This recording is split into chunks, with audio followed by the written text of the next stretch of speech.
This conference will now be recorded. Wow, gee. You're lucky it was there. All right, good to go? All right, good evening, everyone. I'd like to call to order the meeting of the Town Commission on March 1st, 2021 at 6 p.m. Thank you to those who are listening to our live audio feed. Just a reminder that the live audio feed is no longer interactive.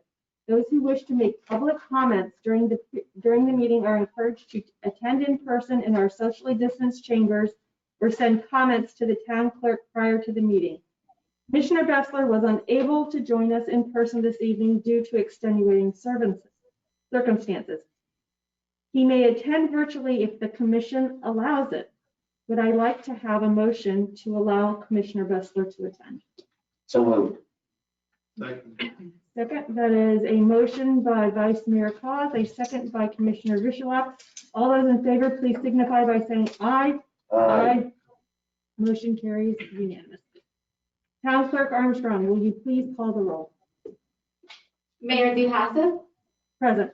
Vice Mayor Cos, Here. Commissioner Bessler, Here. Commissioner Herbert, Here. Commissioner Vishalak. Here. Thank you. Would you all please join me in standing for the Pledge of Allegiance? I pledge allegiance to the flag, the United States of America, and to the Republic which stands one one nation, under God, indivisible, with liberty and justice for all. I'm going to miss that. All right. Additions, deletions, modifications, and approval of the agenda. Are there any additions, deletions, or modifications proposed by commission? Vice Mayor Cos? Commissioner Bessler? None. Yes, I wanted to add myself to the commissioner comment at the bottom of the meeting to discuss the town manager evaluation. Okay. Commissioner Vishalak? I'm good. You're good. Town Manager Stevens? Yes, on the presentations, item A, the plaque presentation to outgoing Town Commissioner Phil Bessler. Since he's not here in person, we're going to defer that to April. And even though he's not going to be sitting on the dais, he said he would attend that meeting, so we could do that. So. Fantastic. Thank you. And I have one addition, if it pleases the council. I'd like to add under announcements, item F, to address a recent issue pertaining to right-of-way issues on a major state road and within the town. I feel that a lot of questions and a lot of concerns, and I think it would just behoove all of us before public comment starts to understand what our codes are and how they read, and just make sure that everybody's on the same page. Is this any better? Yes. Okay, I'll try again. Thank you for letting me know. I'd like to add under announcements, section F, last announcement, to address a recent issue regarding right-of-way on state roads and within the town. I think it's important that we address the issue. A lot of people have fielded questions and comments and concerns, and it'd be nice to just have a foundation as to what our code actually reads, so we're all on the same page. Okay. I'll entertain a motion on the approval of the agenda as amended. Do I have a second? Second. All those in favor, please sorry. Motion by Commissioner Colbert, a second by Commissioner Vishalak. All those in favor, please signify by saying aye. Aye. All opposed, nay? None. Motion carries 5-0 unanimously. Okay. Bill, we will catch you in April. We'll move on to presentations. Okay, thank you. What's amazing is Phil sounds stronger He sounds like he's over the mic than when he's here. Chief Hutchins, will you please introduce our new dispatcher? If I could ask Kristen and Valentina to come in for a minute.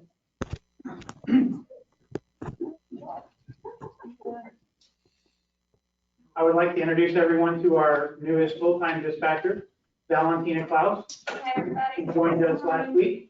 She's going through her training program and progressing very well. In addition, Kristen Moretti has joined us as a part-time temporary dispatch person and clerk to cover some vacancies that we anticipate and currently have existing now.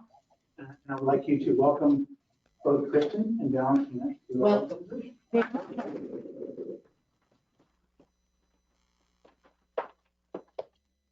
told them we did not have to make a speech. If anybody would have any questions, I'm sure they could answer them for you. Both of them are doing very well, and we appreciate them. And to be a part of our community. Welcome.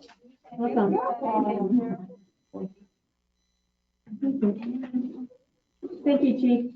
Town Clerk Armstrong, will you please read the announcement? The next regular town commission meeting will be held on April 5th at 6 p.m. at Town Hall. The next planning and zoning commission meeting will be held on March 15th at 8 a.m. at Town Hall. The Board of Adjustment meetings will now be held at 9 a.m. on the third Wednesday of the month as needed.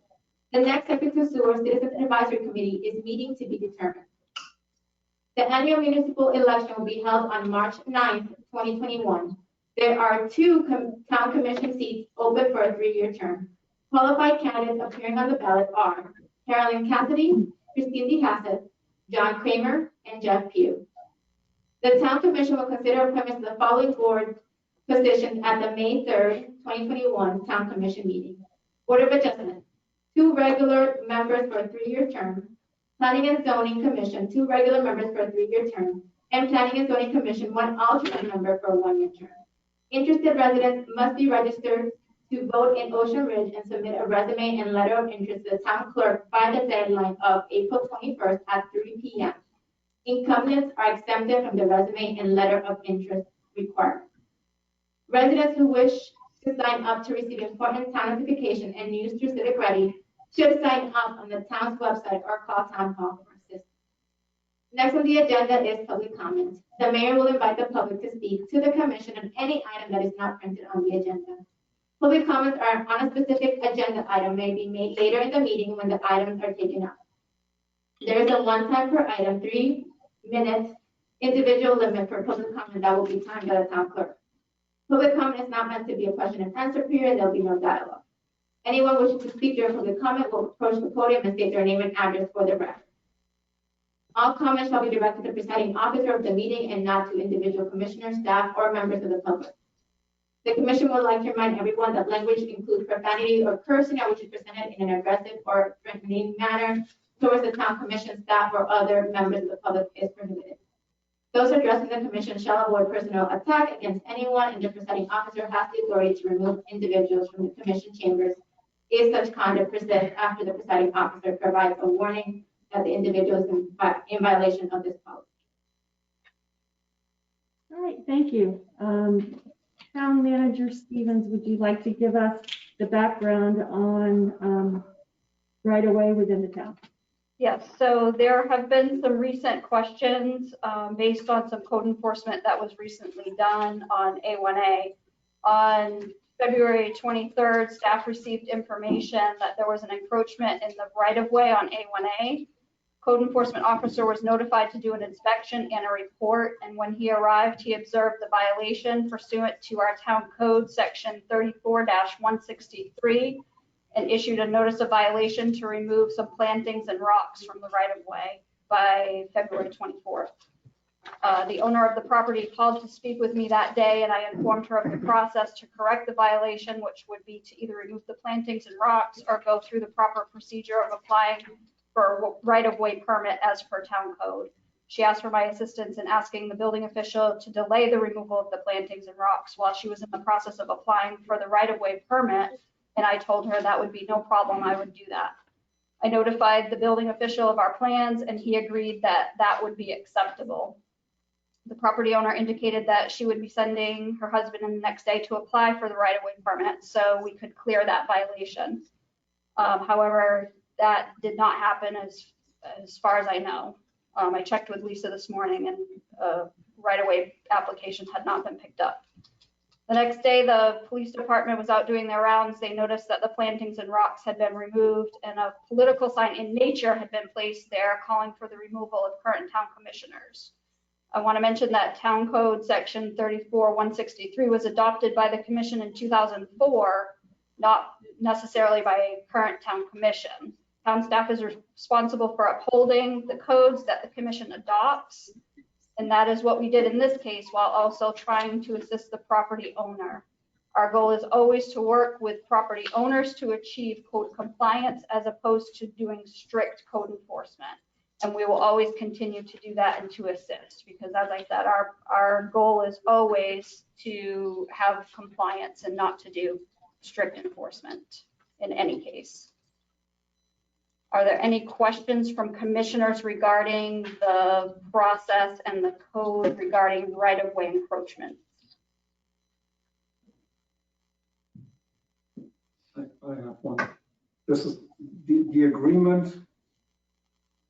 The right-of-way agreement is basically the agreement that everybody else that encroaches into the right-of-way and plants in the right-of-way is picking up, signing, and delivering to the town. Is that correct? So when we do our new projects moving forward, that's how we are handling it. There have always been in the past situation, while, you know, I wasn't sitting in the seat, but in situations in the past, there have been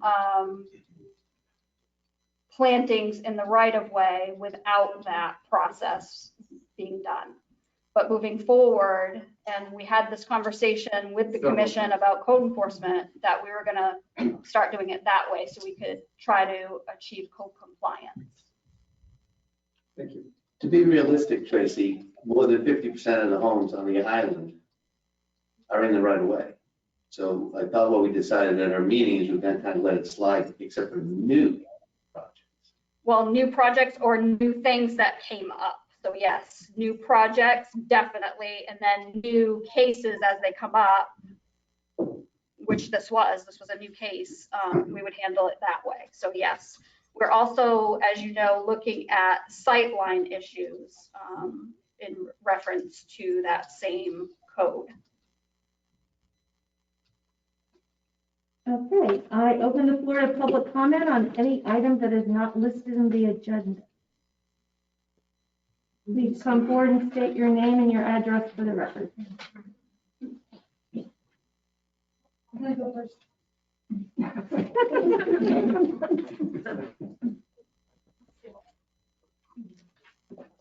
Good evening, Stella Cole, 204 Beachway. I don't know if you can hear me. Okay. The other thing I wanted to say is last month I left the meeting early because we couldn't hear. I don't know if the people outside there can hear you because I'm having trouble with a few of you. Perhaps if you could lower your mask and talk into the mic, it would be helpful. And then put it back on. Thank you. Thank you, Mrs. Cole. I just want to hear. I don't think I'm that old yet. Lisa Ritoda, 4 Hudson Avenue. Commissioners, good evening. I am just wanting to follow up, and Tracy as well, where we're at with the seawall project. I know March 1st was they had to get their heavy equipment off the beach. Do we have any sort of guideline as to when we may be able to access our beaches again? Yes, can I address? Sorry, may I address? The heavy equipment was moved off the beach. We gave them special permission this weekend so that they could finish up that project and move the equipment off the beach, and they did achieve that this weekend.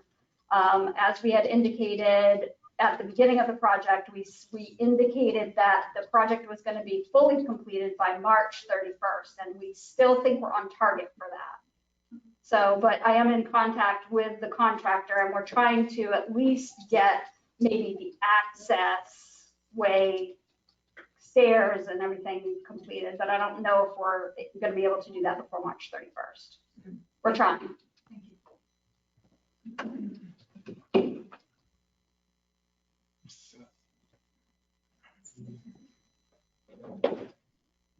Hi, I'm Allison Adams at 5553 North Ocean Boulevard.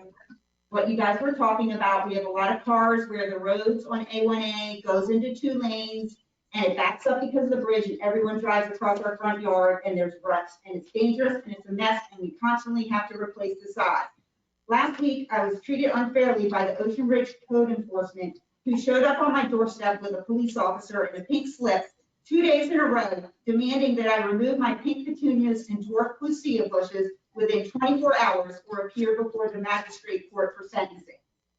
Ocean Ridge Section 34-163 states, only mailboxes and normal grassing is allowed in right-of-ways of Ocean Ridge.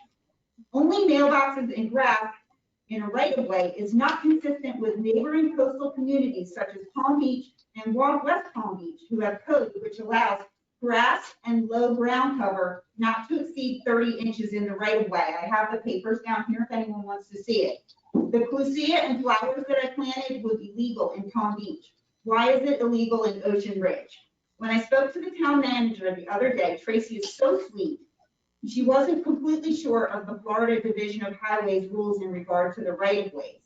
But I'm pretty sure if we could do our homework, we would find that our rule is that Palm Beach is in accordance with the state highways rules. So I'm really pleading for you to please look into the highway rules and get to the bottom of this issue. And when I talked to Tracy the other day, the police came like within an hour after I spoke to her about getting permission. So we figured it was off because the police were there demanding again.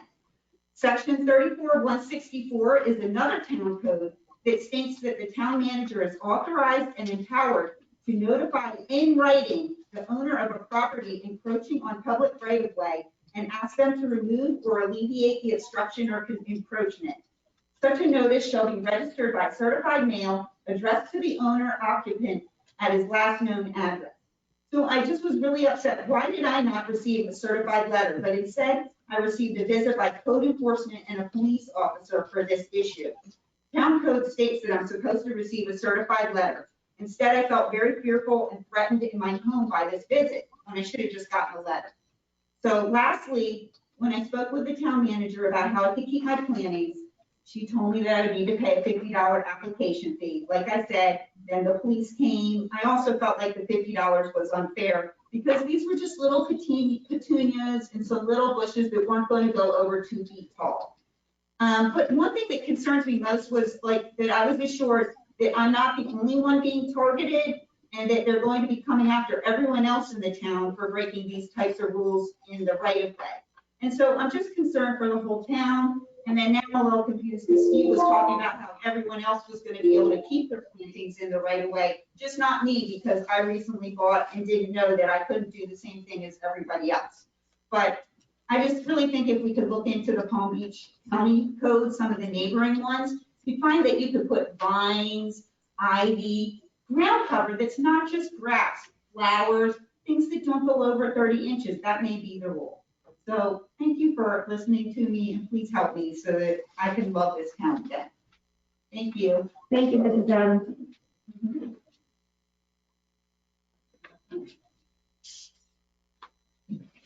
Do you guys want any of this Palm Beach County and West Palm Beach code right here that I printed?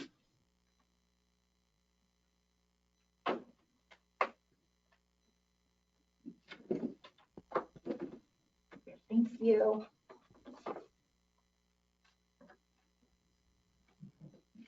Hi, I'm Robert Adams. I live at 5553 North Ocean Boulevard. Allison is my wife. I'm here as well regarding the same issue. And first, based upon what my wife told me with her conversation with Tracy, and this is more of a rhetorical question because we're not supposed to have exchange back and forth. On what day is the town of Ocean Ridge going to send the police and code enforcement to everyone else in the community who has the little white bumps on the side of the road?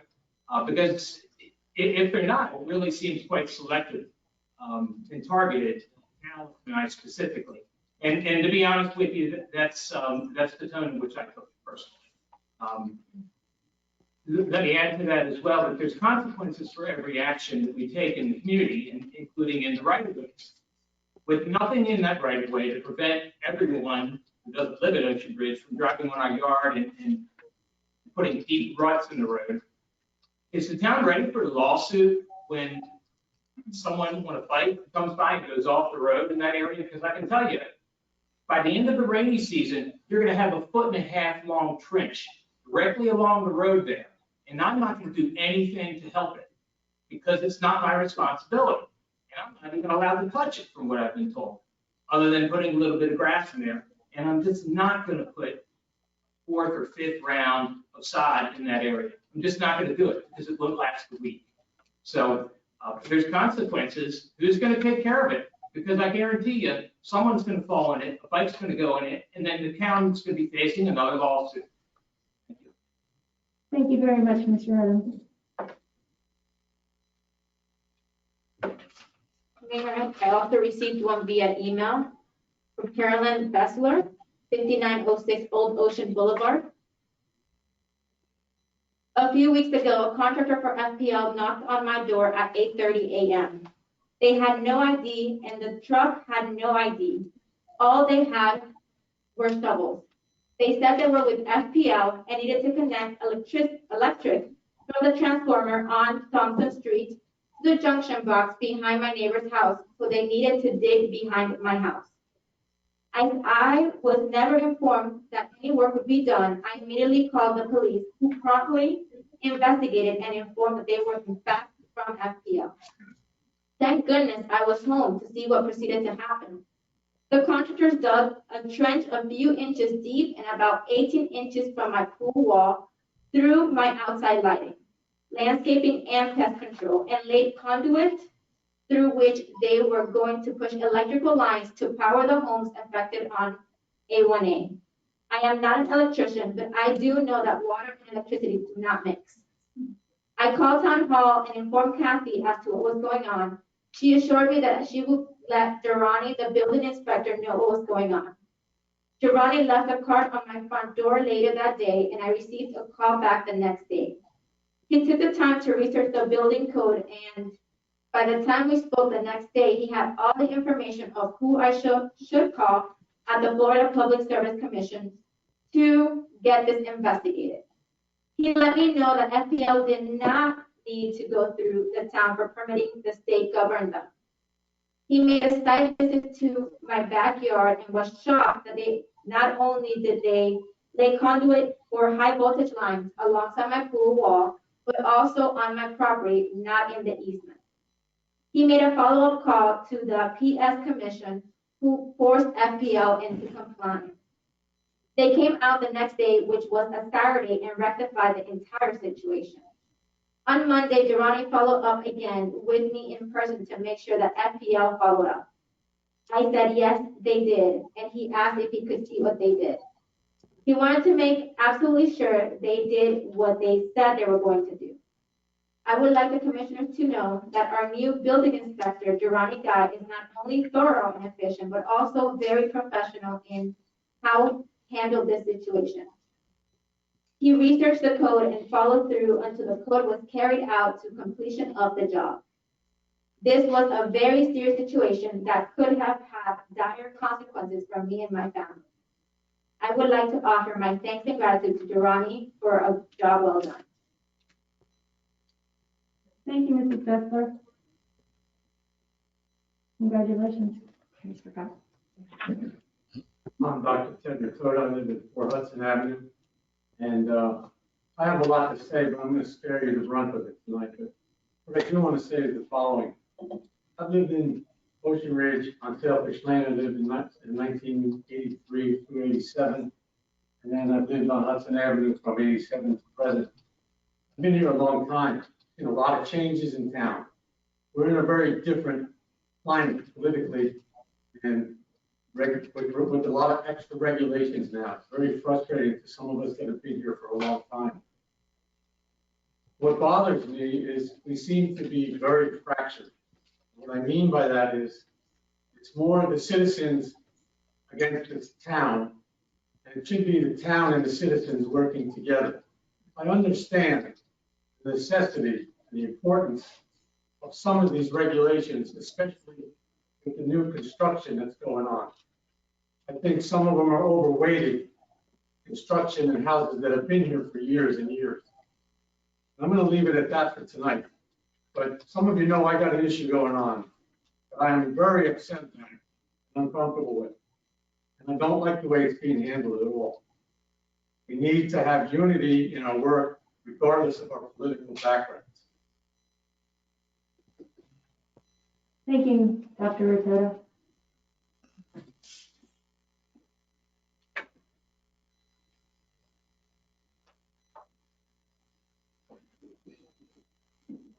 Good evening.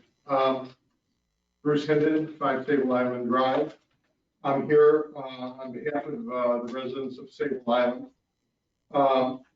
Approximately 2 years ago, the residents of Sable Island identified many safety and beautification issues on our island. In trying to address each of these issues, the residents applied to the town for appropriation to deal with the safety and beautification issues.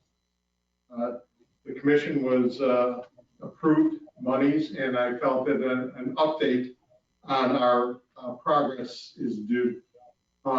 In the past 2 years, we've worked with the town getting infrastructure to the various areas of our island that we felt, many of our residents felt were dark and presented safety issues.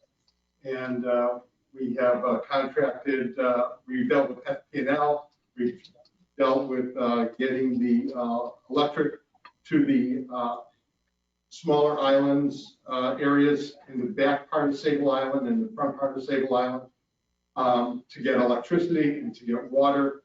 The residents themselves have put many man hours into the projects. We've addressed some of the painting issues on the bridge. And I'm happy to say that we're on the cusp, actually, of having those areas lit up to address the safety issues of our residents. Unfortunately, most recently, there have been issues with the bridge identified, and we were hesitant to go forward on some of the issues with the bridge because the infrastructure of the bridge may need to be dealt with over the next year or so.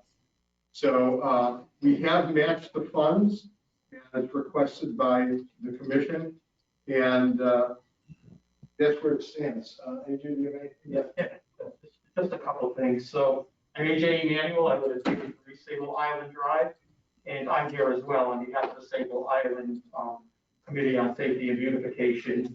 I want to start by, Bruce indicated, shared a little bit of the background about the project. Our electric and water, our infrastructure is complete now, thanks to the town support that we received. And the project, I would say, is approximately 60% complete.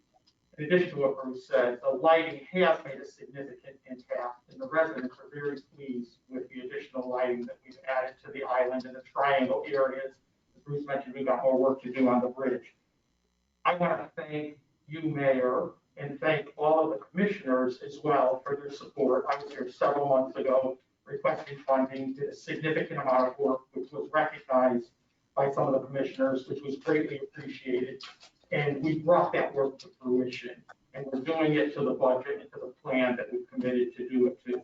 I also want to thank the town manager, Tracy, who has been outstanding to work with on this project, as well as Billy Armstrong, who's been really kind of tag teaming the project management with me on it. So outstanding job, kudos to them. There's been a lot of hard work that's been done, and the result of that work is, I think it's going to pay off for the residents as well as the council.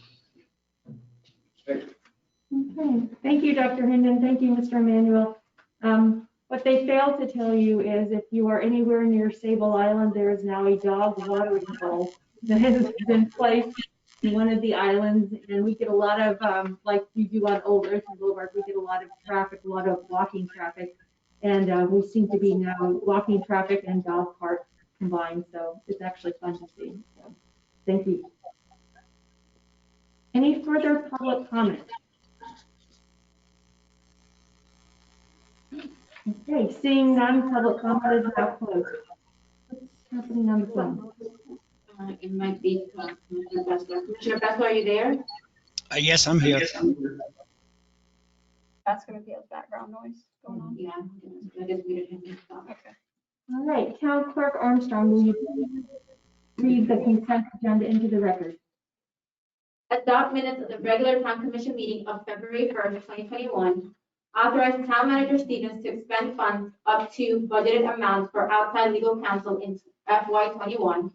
Approval of a standby poll worker for the March 9th, 2021 election. Approve expenditure of $14,000 to Beacon Software for third-year payment of police department CAD software, including current year maintenance agreement. Okay, I'll now entertain a motion on approving the consent agenda. I move to approve the consent agenda. There's a motion by Commissioner Albert, a second by Vice Mayor Claus. All those in favor, please signify by saying aye. Aye. Motion passes unanimously. Aye. Sorry, she muted me when I said aye the first time. I needed that, thank you. Ms. Adams, Miss Adams? Yes. If I may, yeah. If you have time, please do me a favor and stick around. I would like to address some of your comments and need to get you back to the podium a little bit later, when we're doing the building officials report, just so we have to, I want you, we heard you, and I would like to talk to you about this. If you don't have time, we can do this after in a few days or so, but if you do have time, please stick around. Thank you. Yes? Thank you.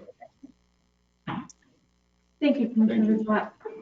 Okay, moving on to item number 2, approve expenditure of up to $24,250 to Smith Engineering Consultants Inc. to develop specifications and provide construction phase services for the tropical generator replacement. Town Engineer Kirkpatrick, will you please advise us on this issue?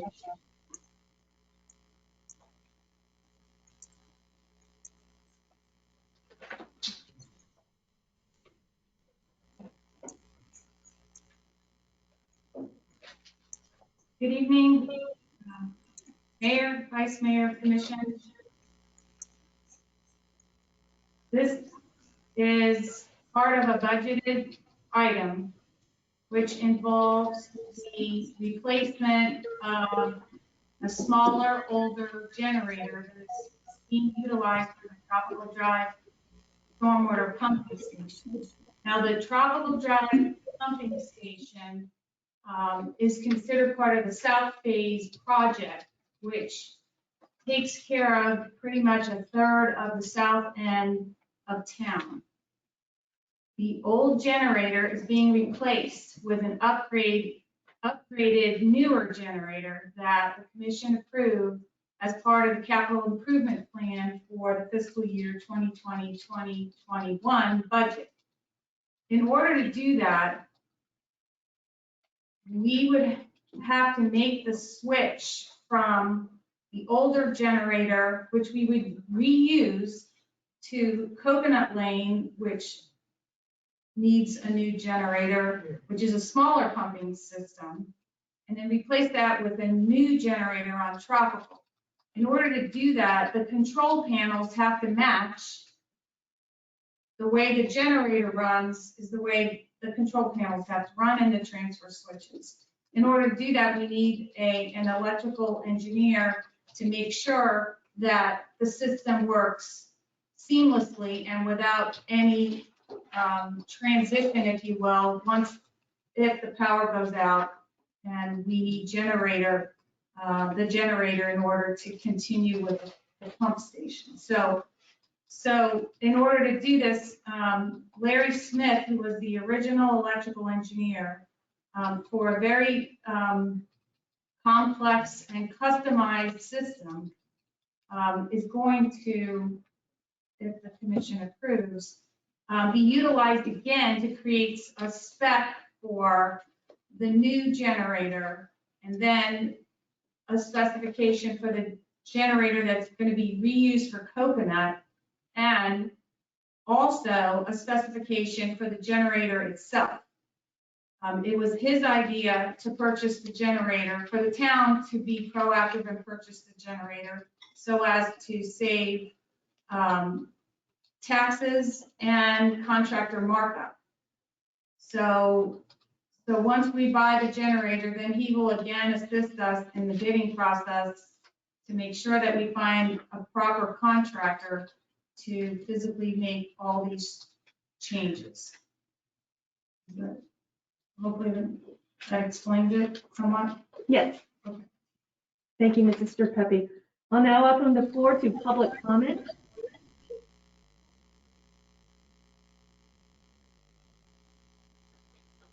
Okay, seeing none, public comment is now closed. Are there any comments from the commissioners? Vice Mayor Cost? Yes. Hey, Lisa, I see in the readings here, the original size of the generator was designed to be 230 kW. And then later on, because we're spending $125,000 here, it says that can possibly fit. So do we know if it will fit, or if it doesn't fit, what are we gonna do? So the good news is when we started this project back in 2003, generators were somewhat larger in size. Yeah. And now they've become more efficient, a little bit smaller. We will not purchase anything. I will not come before you with a generator that won't fit in the spot where it should be. So we in fact created a base sheet, which is a survey to dimension off that area so we know specifically how much space we have. And with the electrical engineer, he will know what generator will fit in that size spot, and still be able to run the tropical pump station the way it was originally designed. So if a 230 doesn't fit, do we know what size is necessary to run it efficiently or more Yeah. efficiently? We absolutely know that electrical engineer knows because he designed a generator originally, but now we're going to be able to design a generator that has the same power but smaller in size. So at some point, you might have to adjust that 230 kW and fit a slightly smaller unit or not? No, Yeah, you see what I'm asking? no. The new generator will have to fit in the same location. Right. That's it. And Maybe I'm not misunderstanding, I'm not making myself clear. So should I just strike the word possibly fit? well, it will have to fit. Yes. Strike the word. Yeah. Commissioner Bessler, any questions? Also, the total project's going to come in between 100 and 150,000, and just the plan is coming in at like 25,000. Is that reasonable? It seems like it's an awful big percentage. It's like 20% of the total project on average. Is that what we really need to have done? And is the price reasonable that we're getting quoted on? The reason why I had my explanation page in the packet is that to go out to bid with other electrical contractors who are not familiar with this customized system, it will cost even more than what's being proposed this evening. The percentage is somewhat high, but this is a very, very unique design and a unique situation that it's not typical. And so because of that, it may seem that his services are somewhat high, but because of its uniqueness, there's really only one person that can work on this project efficiently. Now, let me say this. It was his recommendation for the town to purchase the generator solely, and that in and of itself could be about a 20% cost savings because there would be no taxes and there would be no contractor markup. So for those of us that understand contractor markups on items bought by a contractor, I think that what you're getting here is probably a very good, efficient way of pursuing this project. Okay, I do see that, but do you have a gut feeling that the proposer kind of knew all that and knew that he was a sole proposer and that he is going to save you money elsewhere and kind of up the proposal? And it's just a gut feeling, I guess.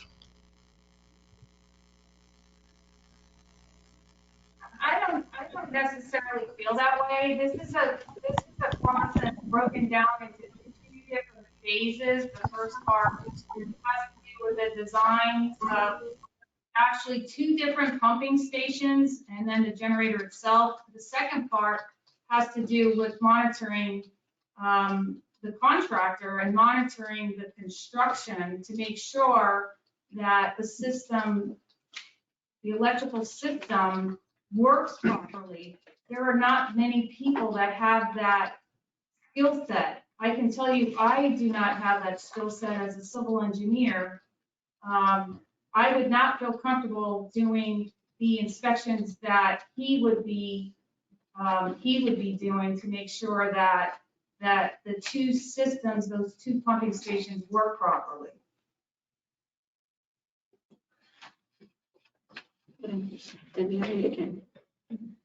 Okay, thanks, Lisa. I just wanted to make sure we're getting the best deal we can get. Thank you, Commissioner Bessler. Commissioner Hurlbert. Okay, so the short version here is we're getting a new, stronger system that's going to fit in the smaller housing that's over there at Turtle Beach.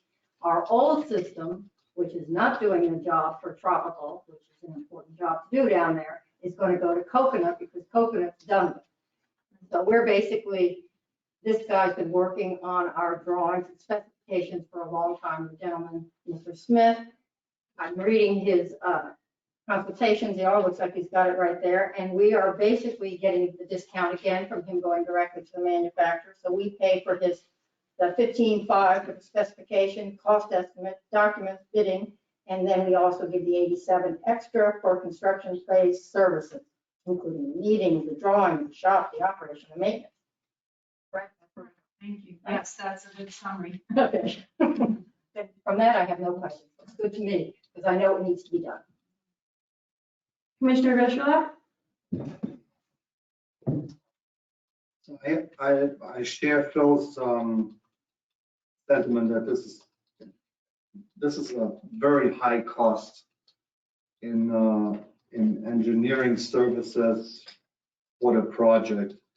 I somewhat do understand what that project is about, and I know how complex it is, and I'm sure there's more than just one person that can actually provide that service and can provide it properly and good. But knowing what the scope of the engineering that is behind that is, it actually, as ridiculous as that sounds, it actually seems to be a fair price for that type of work. I want to get something clarified though. This particular cost is for getting both of the systems calculated, correct? Correct. So moving the old pump over to Coconut, recalibrating it, getting everything up and running, and then putting the new generator into the existing housing, hooking everything up, calculating it properly. Right. And the other thing is Coconut. There is a generator at Coconut, correct? Correct. And that generator is old. The housing that is on Coconut, will that work with the new generator that's coming from Tropical? Size-wise, will that fit? There's not a space issue like there is at Tropical. So that's the size is not an issue on Coconut. We can make that work. Okay. Yeah, I'm good. Okay, thank you. Can I ask one more question? Sure. What do we get for warranties on this kind of thing? Well, that will be part of the specification. There will definitely be a warranty, and he will he will make sure that the warranty would be something standard in the industry for a generator warranty. He's going to create the specification to buy the generator, which will include a warranty. I'm just wondering if I live on Tropical, like, am I guaranteed 3 years, do you think? Or, you know, generally how long these things are guaranteed for? The warranty? Can we buy an additional warranty from that client? Maybe. I mean, we can absolutely, in discussions with him, we can absolutely have that discussion for sure, but there will be a warranty. Thanks. Commissioner Bessel, I'd like to just maybe suggest that you work with Mrs. Trepeppi and make sure that we follow through on those two issues. You seem to understand a little bit more than we do. Thank you. Okay, I'll now entertain a motion on the approval of the expenditure of up to $24,250 to Smith Engineering Consultants, Inc. to develop specifications and provide construction phase services for the tropical generator replacement. So moved. I'll second. That is a motion by Vice Mayor Claus, a second by Commissioner Colbert. All those in favor, please signify by saying aye. Aye. Aye. Motion carries unanimously. Thank you. Okay, agenda item number 3, resolution number 2021-02, authorizing the town manager to sign agreements with FDOT regarding crosswalk installations near Crown Colony. Town Clerk Armstrong, would you please read the resolution by title into the record?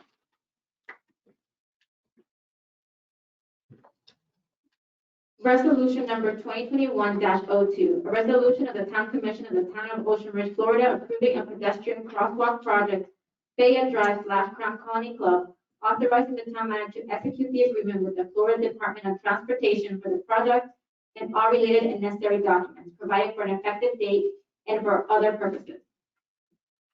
Thank you. Town Manager Stevens, will you please advise us on this item? Certainly. As you know, the town budgeted for installation of a crosswalk near Crown Colony, and staff is currently working through FDOT's permitting process for that crosswalk. And one of the requirements through the permitting process is for the town commission to pass a resolution authorizing me to sign permit application documents on behalf of the town. I just want to mention to you, there has been some misconceptions that the crosswalk has been approved already by FDOT, and that is not the case. We are still in the permitting process with FDOT for this project. Okay, thank you. I'll now open the floor to public comment.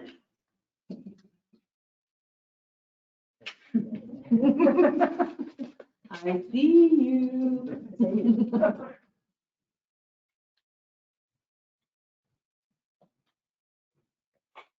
So I'm Ron Kern, 5510 North Ocean Boulevard.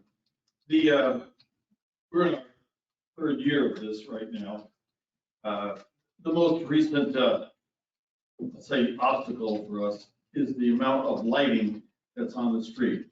The FDOT had a change in their ordinances back in 2016, I believe, where the light on a crosswalk, the lighting on a crosswalk had to meet a certain standard.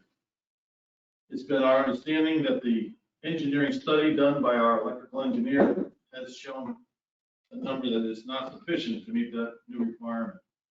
Therefore, we received back from the FDOT via Lisa and her team that we need additional lighting.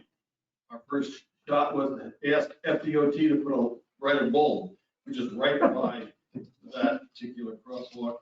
And that seemed to be okay or close to okay in one direction, but not in the other. Depending on whether you're going north or south, you have less light on the Crown Colony side. So that means that we, in order to get this permit, we need to have additional lighting. We have asked through the town manager, Lisa's group, to qualify what that is, quantify what that is, and then make a recommendation of the cost to put additional lighting on it. Additional lighting means probably a pole on one side, the west side of the crosswalk, and possibly both sides. How that all hooks up and how it works is up to engineering. There has been, this work has been done, and I believe that Lisa has the data on the additional cost to install that lighting. I'm going to just read from her note, which basically said the cost could be $10,000. So we are at crosswalk right now. And that crosswalk is that we're not going to get the permit unless we prove the lighting in this project, putting additional lighting on. So it's up to you all to debate that now. If Lisa wants to add more specificity to that, she sure can be a lot more eloquent about it than I am. Thank you. Thank you, Mr. Kern.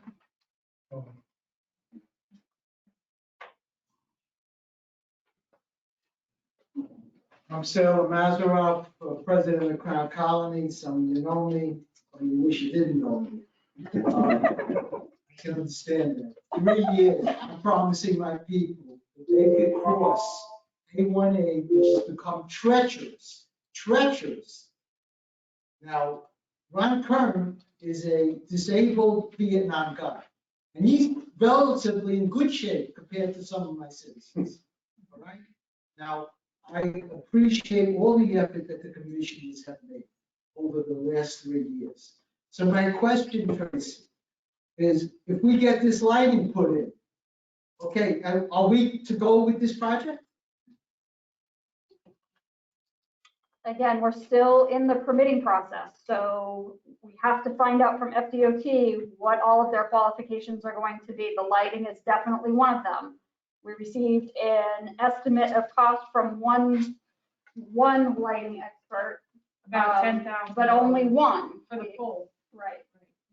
We've only received one quote so far. So we will do our due diligence, of course, to make sure that we receive the best cost for the town.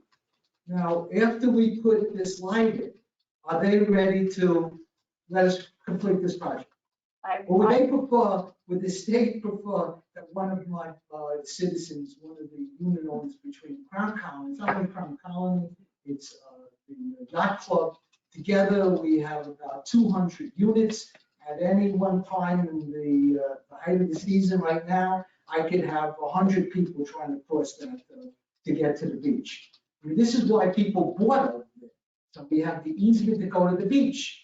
All right, it's going on 3 years. I've been promising my people that they're getting it.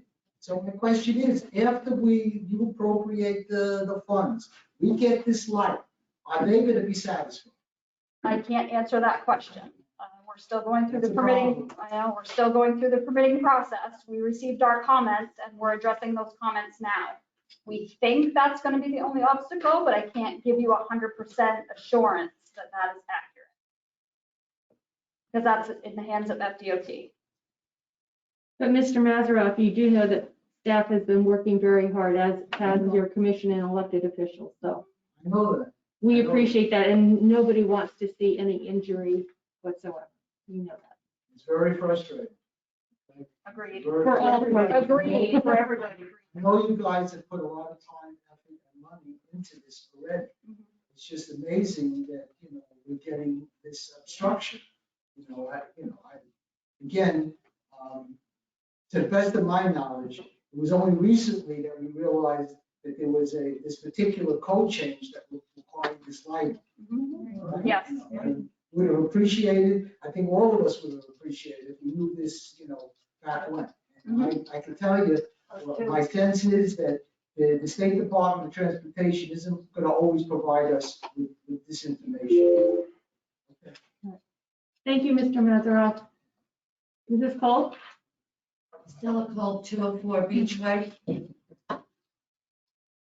I am disgusted that this town keeps giving people like them the runaround. You all in positions higher than us regular residents should know the job. And when they come and ask for help, I mean, we're talking about a lot of people here, but regardless whether it's 1 or 300, when somebody comes for help and they really don't know what they're doing, they need to have all their options. You can't keep giving us the runaround, well, I have to check with this, and you comply with this, but then you don't comply with that. Could you please just get your acts together and help these people out? Thank you. It's ridiculous. Can I address that? Hi, Bob Adams, 5553 North Ocean Boulevard. I hate to be an interloper here on this issue because I haven't been following it, I haven't been involved with it whatsoever. But when I look at Zillow, I'm at on Zillow, I just think it's important to point out, when people cross that street, they're not going to the beach through Hersey, because that's all private. They're on the other side of A1A where there's no sidewalk and they're walking right past my house. And there's not a lot of room there. So I just thought I would just add that because I think it's important to know. Thank you, Mr. Evans.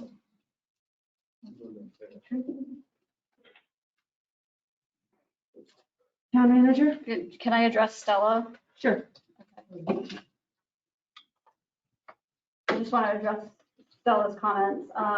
It's not a barrier that we are placing on Crown Colony. It's FDOT that's placing that barrier. And staff has been working very hard to try to remove those barriers and help get this crosswalk. We've done a lot of work in trying to help. It's not something that 3 years. that I understand. Okay. But the FDOT originally did not approve the first application. We're on our second try now, so. May I address? Please. Absolutely. Since I had met with the electric engineer that did the lighting, there is, and in the sense of trying to cut down some of the time before it comes back to us, and we need to. One of the issues that is, as Ron had stated, is there's a light deficiency on the west side of A1A, and that light deficiency has to be cured by putting a light bulb up there. Very simple put. In order to put the light bulb up there, we need to get it high enough so it shines on enough surface area with enough brightness and without actually impeding the traffic and the visibility of the traffic. Because if you put it too low, yeah, you can get more light quickly out of the way, but you're also blinding people that are driving there. And this is in a light curve as it is.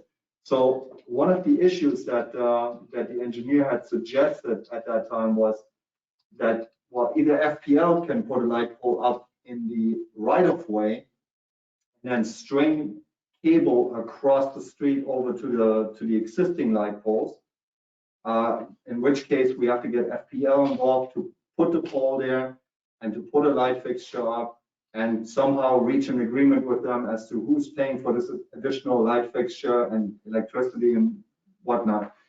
And the other option was if Crown Colony would potentially be okay with putting a pole on their property and actually feeding it off their electric line, which is right there at that wall that you have. So there's two options that have been thrown out in order to alleviate this.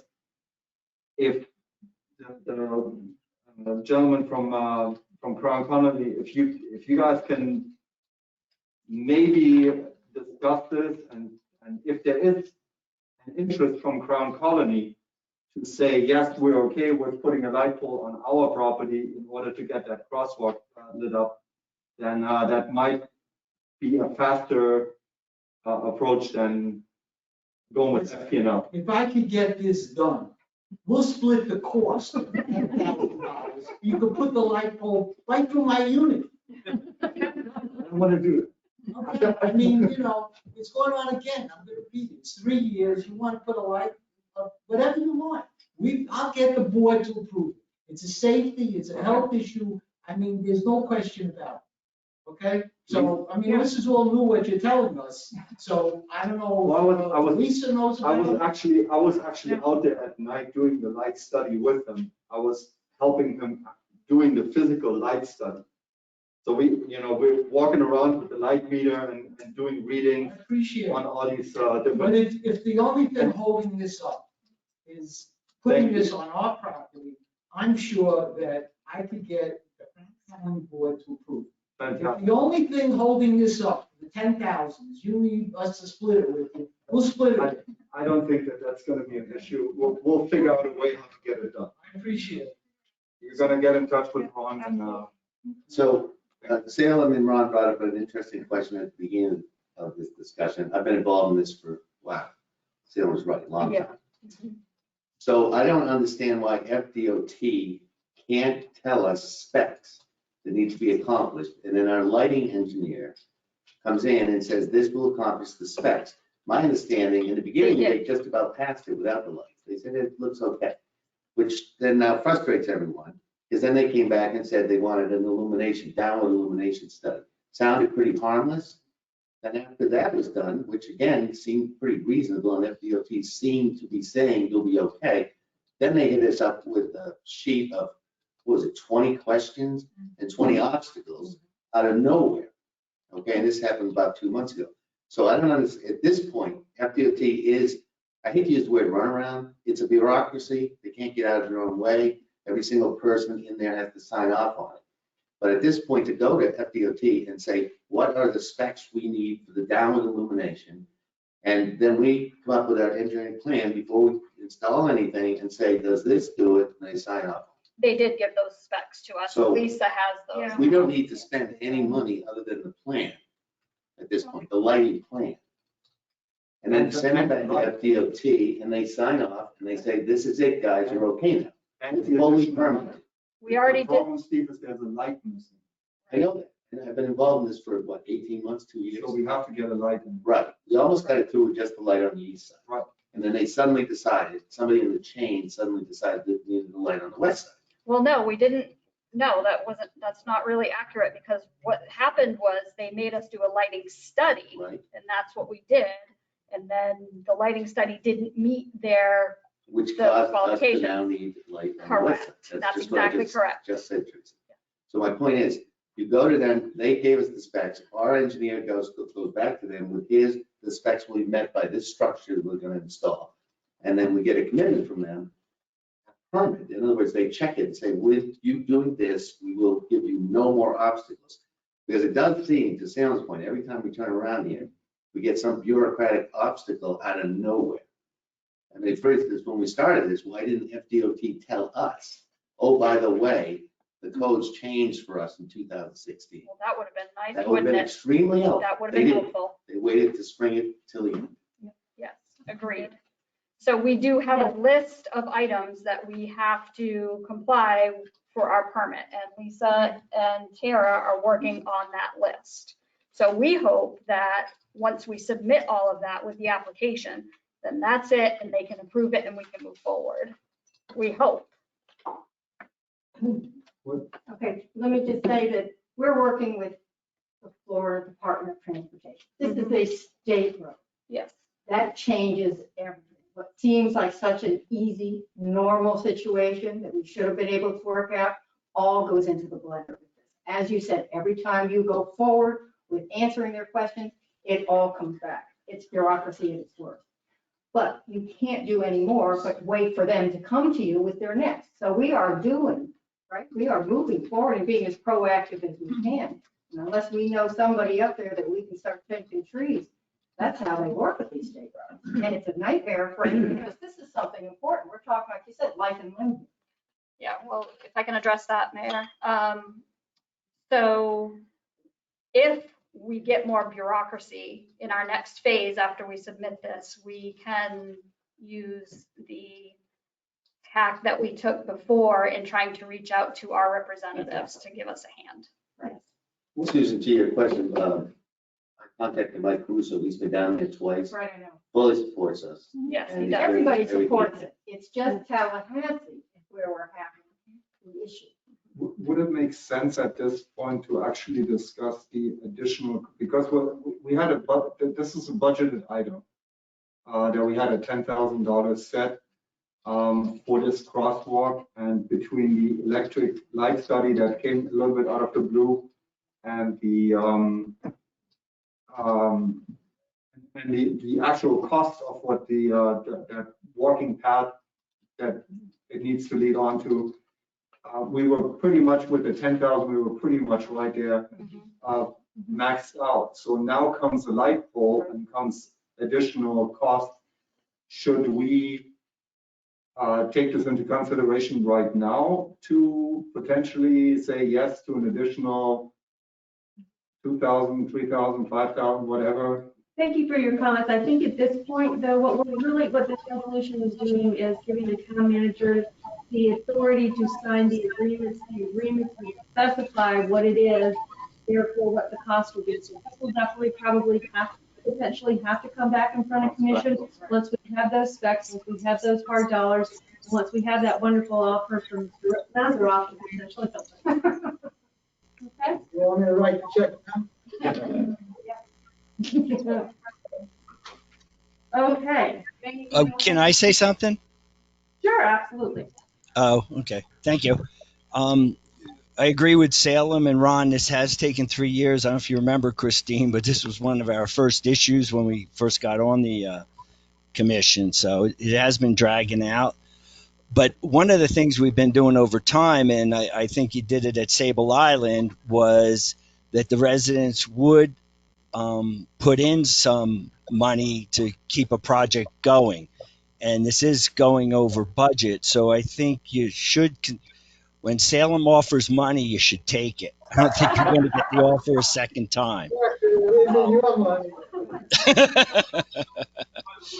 And the other issue, I think you should look at putting the pole on the property if you can, because that might make it a little cheaper, because you might be able to put a smaller pole instead of a telephone pole on, or whatever they're going to propose. So yes, we don't want to into this project. For sure. Okay, fantastic. I'll now entertain a motion on resolution number 2021-02. So moved. Second. That is a motion by Commissioner Horbert, a second by Vice Mayor Cog. All those in favor, please signify by saying aye. Aye. Aye. Motion carries 5-0. Okay. Agenda item number 4, succession plan for Chief of Police position and promotion of Lieutenant Jones to Chief of Police on April 7th, 2022. Town Manager Stevens, please advise us on this issue. Yes, as you know, Chief Hutchins has signed his 1-year extension to his employment contract and will be retiring from the town on April 6, 2022. And in preparation for Chief Hutchins' retirement, we have begun our succession planning.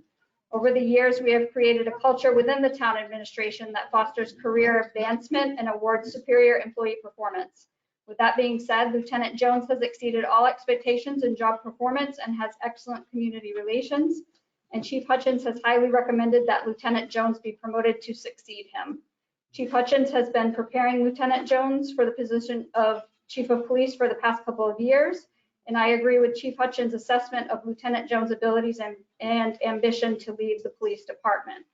Lieutenant Jones is currently in his last semester to earn his bachelor's degree in public administration and has been approved for graduation in May.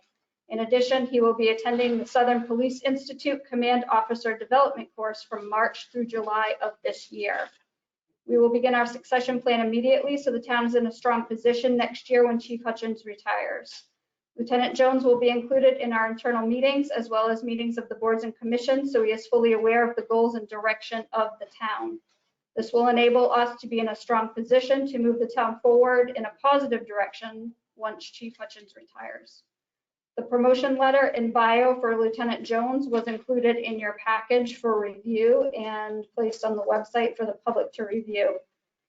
Although I am authorized by the town charter to make decisions regarding the hiring of a police chief or to promote from within, I'm reporting this information to the town commission early in order to gain consensus on our succession plan and in the spirit of transparency and respect for the commission and the community as a whole.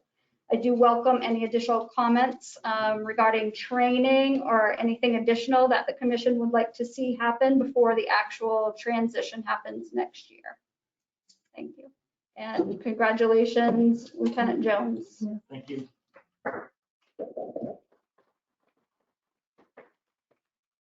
And thank you very much, Chief Hutchins, for taking the extra time and effort and in conducting the succession planning.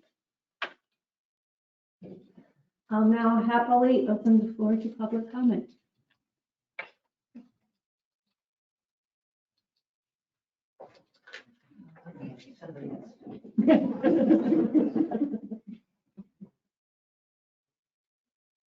I want to congratulate you, Jones, and I want to say, Hal, you're going to be missed. You've been a pleasure. You've been honest. You've always been there whenever anyone has needed you. You've been a rock in this community. And I just want to tell you, for me, and I'm sure a lot of other people, it's very much appreciated.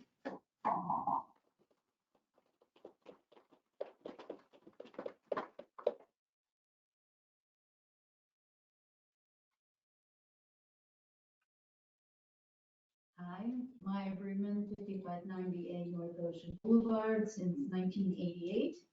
And I don't attend many of these meetings because of work, but I have to applaud all of you up front because your professionalism, your constraint, and your kindness in treating the residents of this wonderful little town that we all love so much is beyond belief. So you're amazing in not taking this personally because of all of the education, the rules that you guys have accrued over these years. I just want to thank you from the bottom of my heart and applaud you for the wonderful job you're all doing. Thank you so much. Okay.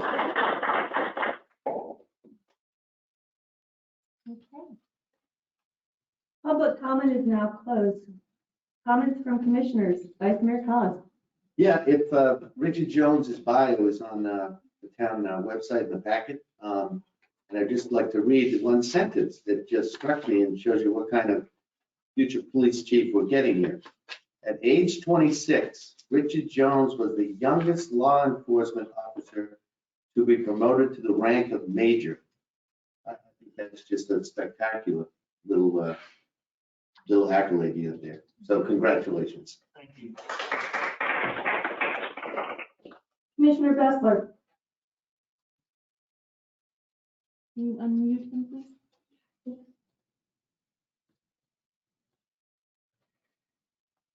Yes, I can.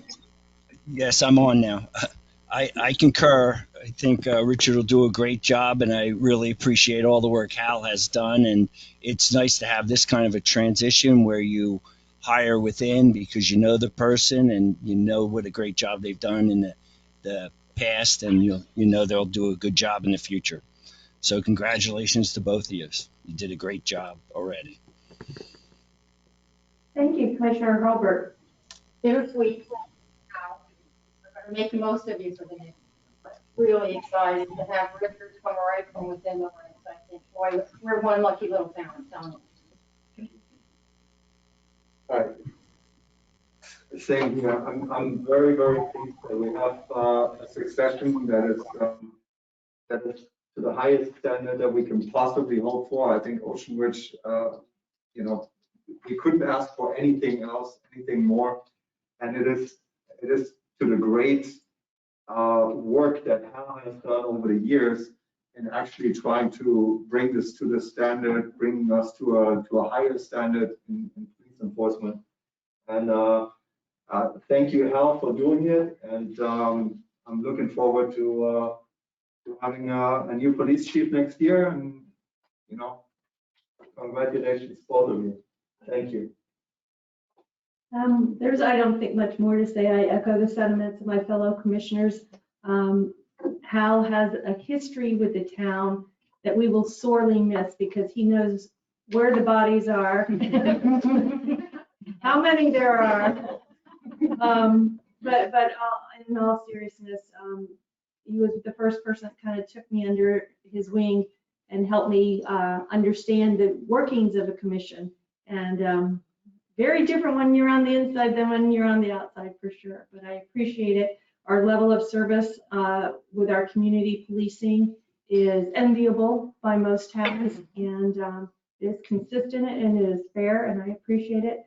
And I have no doubt that Lieutenant Jones will carry on the tradition finally. Before we start pulling out the Kleenexes, he's with us for another 14 months. You better find out where those bodies are. Okay. Is there a consensus on the succession plan for the chief of police position as introduced by town manager Stevens? Yes. Yes? Yes. Yes. Commissioner Bessler? Yes. Thank you. Okay, moving on to agenda item number 5, ordinance number 2021-01, requirements related to demolition and adjusting the time frames for construction. Town Clerk Armstrong, will you please read the ordinance by title into the record?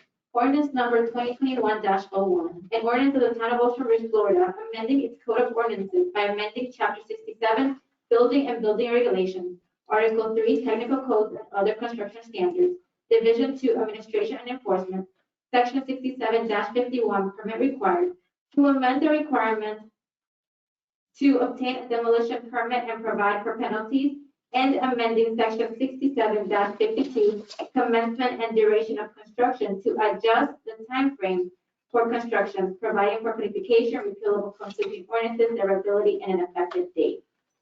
Thank you, Town Manager. Will you please advise us on this issue? Sure. At the joint meeting of the Town Commission and Planning and Zoning Commission in October, the Town Commission directed staff to review the demolition and construction timeframes ordinances of the town. Staff spent a considerable amount of time reviewing these code amendments and discussing them with P&Z. The proposed ordinance amends the requirements to obtain a demolition permit and provides for penalties and adjusts the timeframes allowed for construction in the town of Ocean Ridge.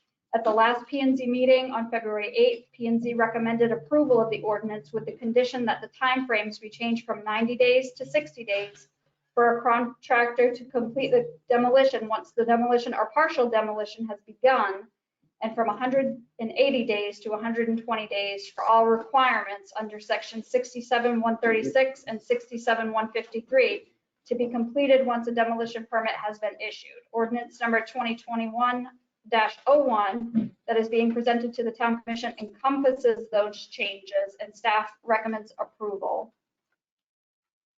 Thank you. I'll now open the floor to public comment.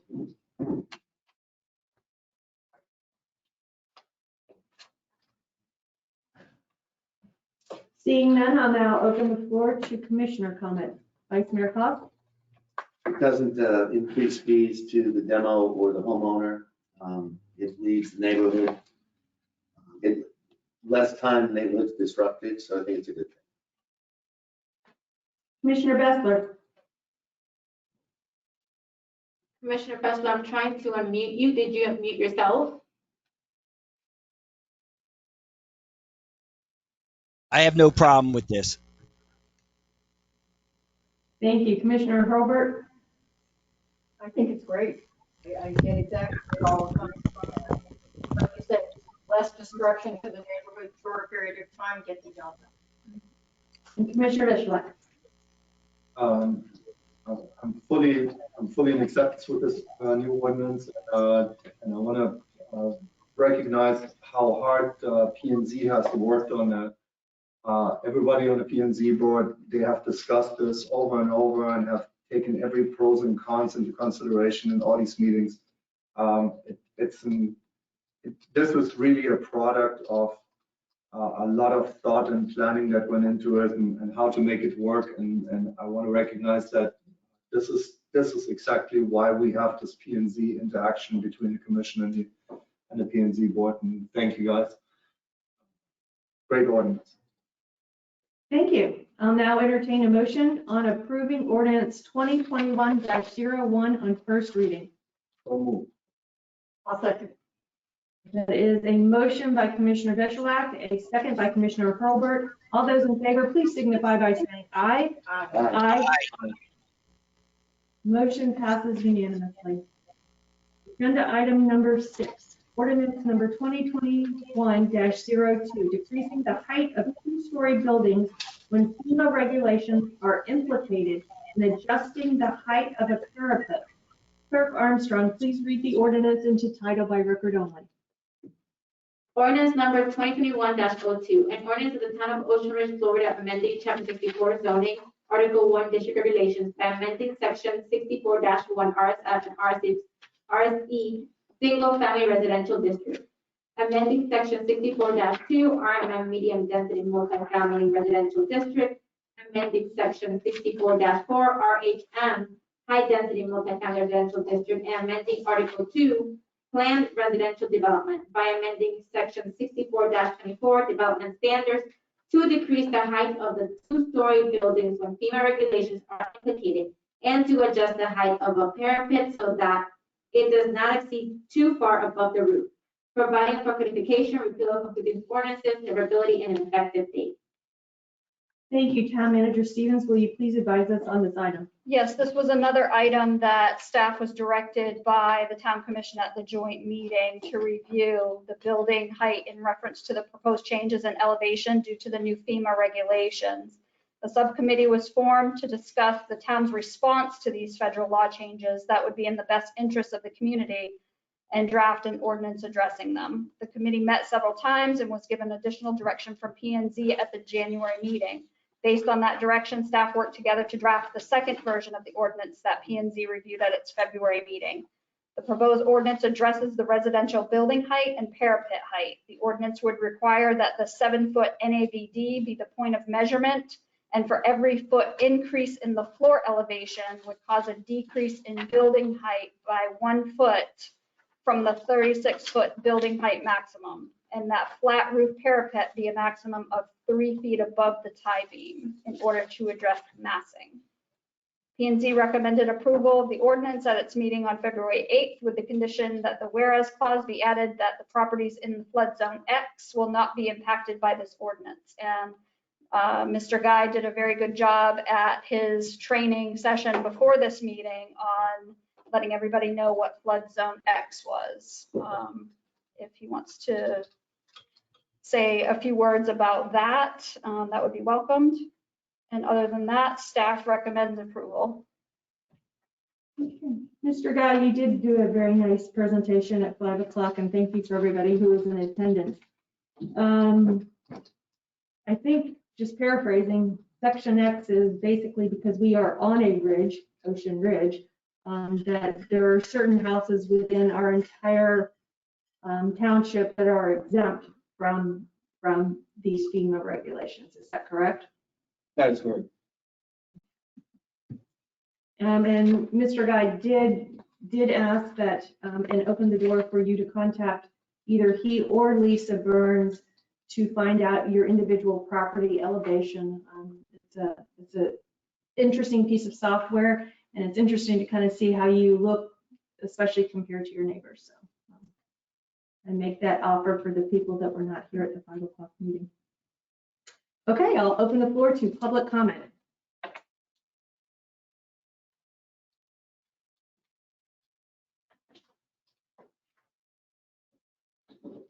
I will now close the floor to public comment. I'll open the floor to commissioner comment. Vice Mayor Cos. Well, when I first heard about this, I sort of thought, oh, this is an interesting idea. And then I started looking at the legalities of it, what it does to people's property rights, and the Bert Harris law claim. Now, Bert Harris, if you decrease the value of somebody's property, that person can claim basically reparations from you, from the town. So I think we need, and I don't see any mention of that in this paperwork whatsoever. Don't see any mention of the fact that this could possibly damage an individual's property value. And by talking to builders, it could be substantial. Some people want a 14-foot first floor. If they happen to be bumped up to 10 feet on their elevation due to necessity, they're not going to be able to have a home that's more than 33. So you're dictating to the private property owner what they can do on their private property. And I understand the concern, but looking at this in a more long-range fashion, if the sea level rise continues, right, we have these low-lying homes. And what you're worried about is you're gonna have these higher homes that are looming, I get the word looming over it. But what in fact is gonna happen over the next 20 or 30 years, if this continues, is those low-lying homes are gonna have to be raised. And when they go to get raised, they're all gonna be raised up to the 10-foot mark, or they're gonna be knocked down and new homes are gonna be built. So I think this needs a lawyer to look at it, to see if we're actually leaving ourselves liable. And we need to get a couple builders in here, or people that are expert at property values. I should mention my wife's a realtor, if that matters to the town attorney. I think we're doing something here that I get our attention, what we're trying to do here, but I think the unintended consequences of this action need to be further examined before we start voting. Thank you. Commissioner Bessler? Yeah, I have similar issues as Steve just said. One of my questions though is if you're already on a high ground, like you're already, 10 feet or 8 feet over sea level, can you go 36 feet up, or are you already stuck, even if you'd want to build from ground level? Unfortunately, I wasn't at that 5 o'clock meeting, so they might have explained that. I'd like to defer to Mr. Guy, please. Commissioner Bessler, yes, we did address that, and it is inherent in the code, but we still went ahead and called that out. So in the whereas clause, the second to last one, is the property is in a flood zone X. And it doesn't mean exempt, but that's a way of thinking of it. So we have a lot of properties that are on the ridge, original ocean ridge areas that are high. We're talking about the center of Sable Island and a lot of the high properties and condos that are east of A1A that are not affected by flood whatsoever. Those properties are not affected by this flood whatsoever. Thank you. Okay, so all those properties won't get affected, and then if they knock their house down and build again, they can build similar height that they already have? Yes, that is correct. Okay, thank you. I still have the problem that Steve has, though, that, I don't want to be sued over this. We've got enough lawsuits going on right now. Thank you. Commissioner Harbert? Let's see. I've been sitting through these P&Z meetings, and there's been a lot of discussion back and forth, frankly. Each and every one of these issues have come up and gone through the board. Chrissy, you were there, and then we had Pam, and probably this isn't going long enough, but maybe we even had Brian. And I don't think we had any major concerns about lawsuits coming from this, because this is coming from FEMA, and then it comes to what we're going to do within our town and FEMA's new rules. Now, Guy, how often did we say that FEMA, because this wasn't really, this parapet and wasn't really part of the discussion at all during your meeting we just had. That was an explanation of heights, of building heights. So how often we say FEMA redoes these maps? FEMA does flood studies approximately every 10 years. Right. So we won't be looking at any change until about 2031 again. I'd like to just add this, and again, I absolutely respect Vice Mayor Cos's position, and I do think as a town, that is why we're here, to look at it, what can happen, and look at the possibilities. I just want to share this with the town, if I may. There's a very stately house that I saw.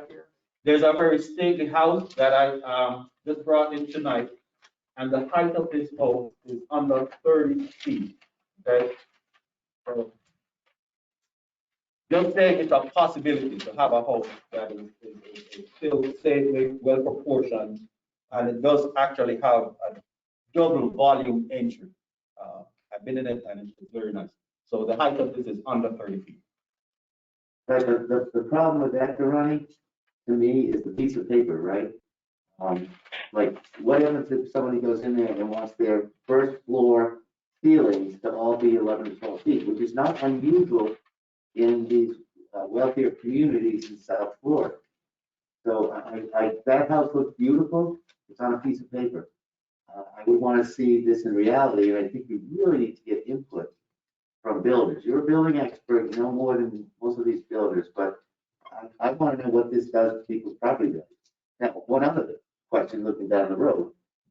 So in 10 years, FEMA raises it to 12 feet, 13 feet, 14 feet. They don't actually raise, they review. So just to kind of clarify, and we didn't get a chance to put this in, there are a few properties actually closer to the beach, believe it or not, that actually have decreased in height. Decreased? Decreased. So what do you mean, the land or the building? The base flood elevation was actually 8 feet, 10 feet previously, it now is down to 8. So it does change. The big change that happened with this Can I year. stop you there? I'm having a tough time understanding this. You mean that it got knocked down and somebody built the house 2 feet lower, or the actual house settled? If they redo their house, they're allowed to go 2 feet lower. So that means they can now go 38 feet? No. Right. They're So still stuck at 36, but what I'm saying, it does change. So the big change that we had with this round of revision was that they now considered the wave action that is going to happen from the intercoastal. Previously, that was not something that was really looked at. Second, there's a lot more information, and there's a LiDAR study that they did that actually gave very good topographical information that was not previously accessible. They also had a thing that they did, transects, which were basically slices of bread, if you want to call it that, 37 throughout Palm Beach County, that looked at how a rising wave levels would affect each area. And that is how these studies came about. I get all this. Right. Yeah. So yeah. So over time, and believe it or not, when certain houses are raised, they actually can be mapped out of the area too. So over time, if the entire town is rising, it will not shift much, and very possibly in some areas could actually go down. So is anybody here from planning and zoning that could shed a little light on this? Mr. Hennigan? Mr. Ferry? You want me to go first? You want to go? Yeah, we could, Neil and I are both here, and I'd like for both of us to comment. Rick Curie, 39 Spanish River Drive. The first comment I'd like to make to clarify about Vice Mayor Cos's question about interior heights and ceiling heights is nothing here changes that. That is determined by the tie beam height of the house, which is already set in our code at 24 feet. So the maximum of 24 foot, maximum a 2-story house in our current code, unchanged by this, is 24 feet. Then they can choose to do combination of 12 feet and 12 feet, or 14 feet and 10 feet, but that's what we're talking about is then above the tie beam height to the roof peak on a pitched roof house. And that now is at 36, so you could historically have gone 24 to 36 in roof. After the FEMA changes, you're going to be able to go 2 feet less than that. It'll still be based off of the 7-foot old code, which would for most would be 9. But that has to do with the amount of pitched roof. On a flat roof house, we only allow 3 more feet above the tie beam, so it doesn't even approach nearly the 36 feet. I hope that clarifies it. I'm losing on the math. So Interior height question. Right, there's also 2 feet between the floors. For the air conditioning ducts. I'm sorry, There's 2 feet between floor 1 and 2 for air conditioning ducts, etc. What happens if people want, like that house there has a, in the middle, it's got some kind of. 24 feet. 24 in current code.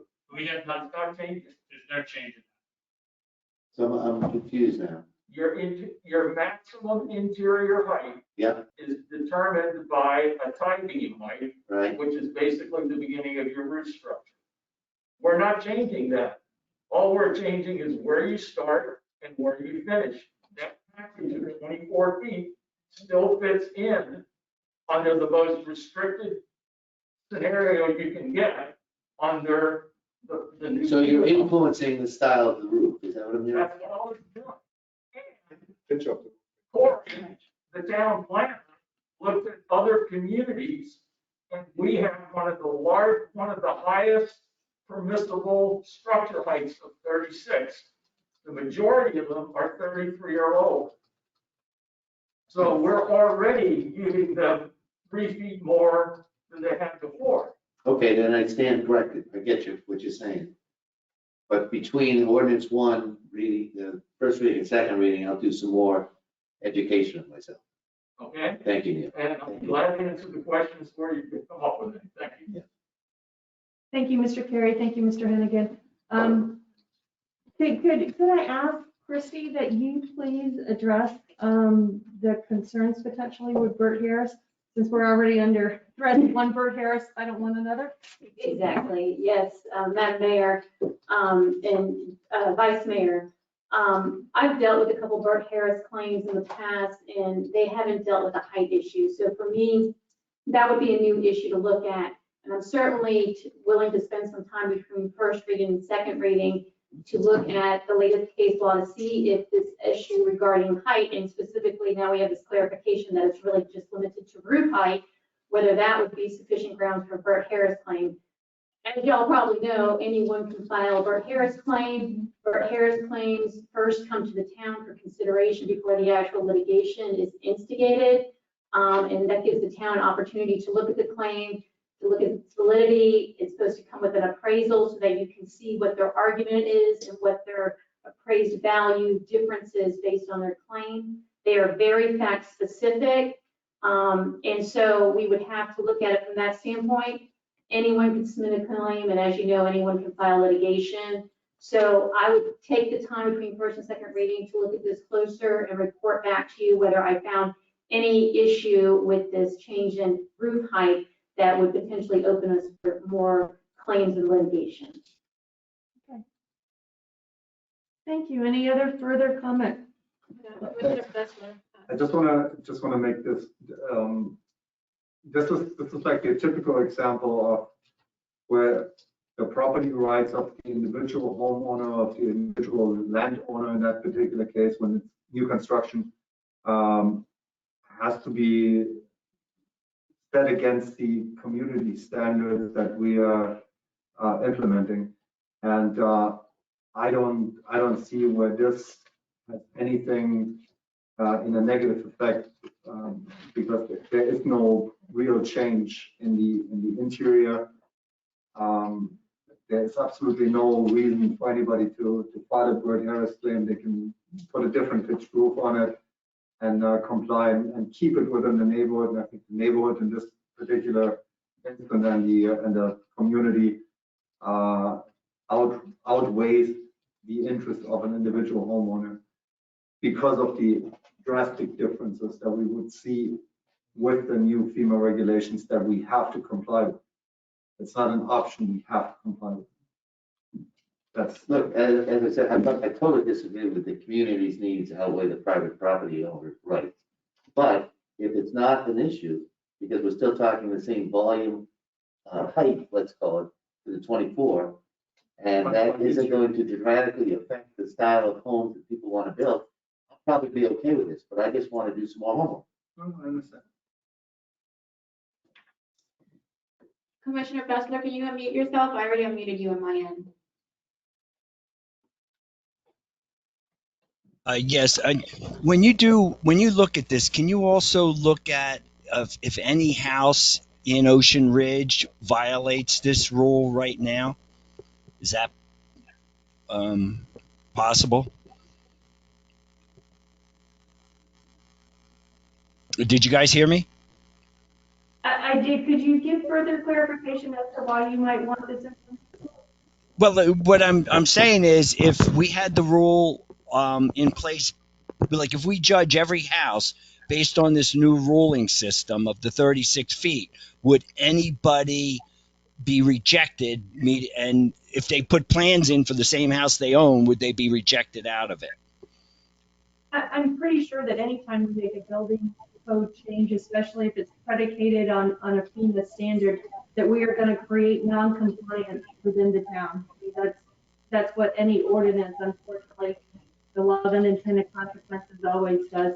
You want a specific example with one of the houses that might be most affected, which are our West Point lots. That might be something that we could accommodate. Yes.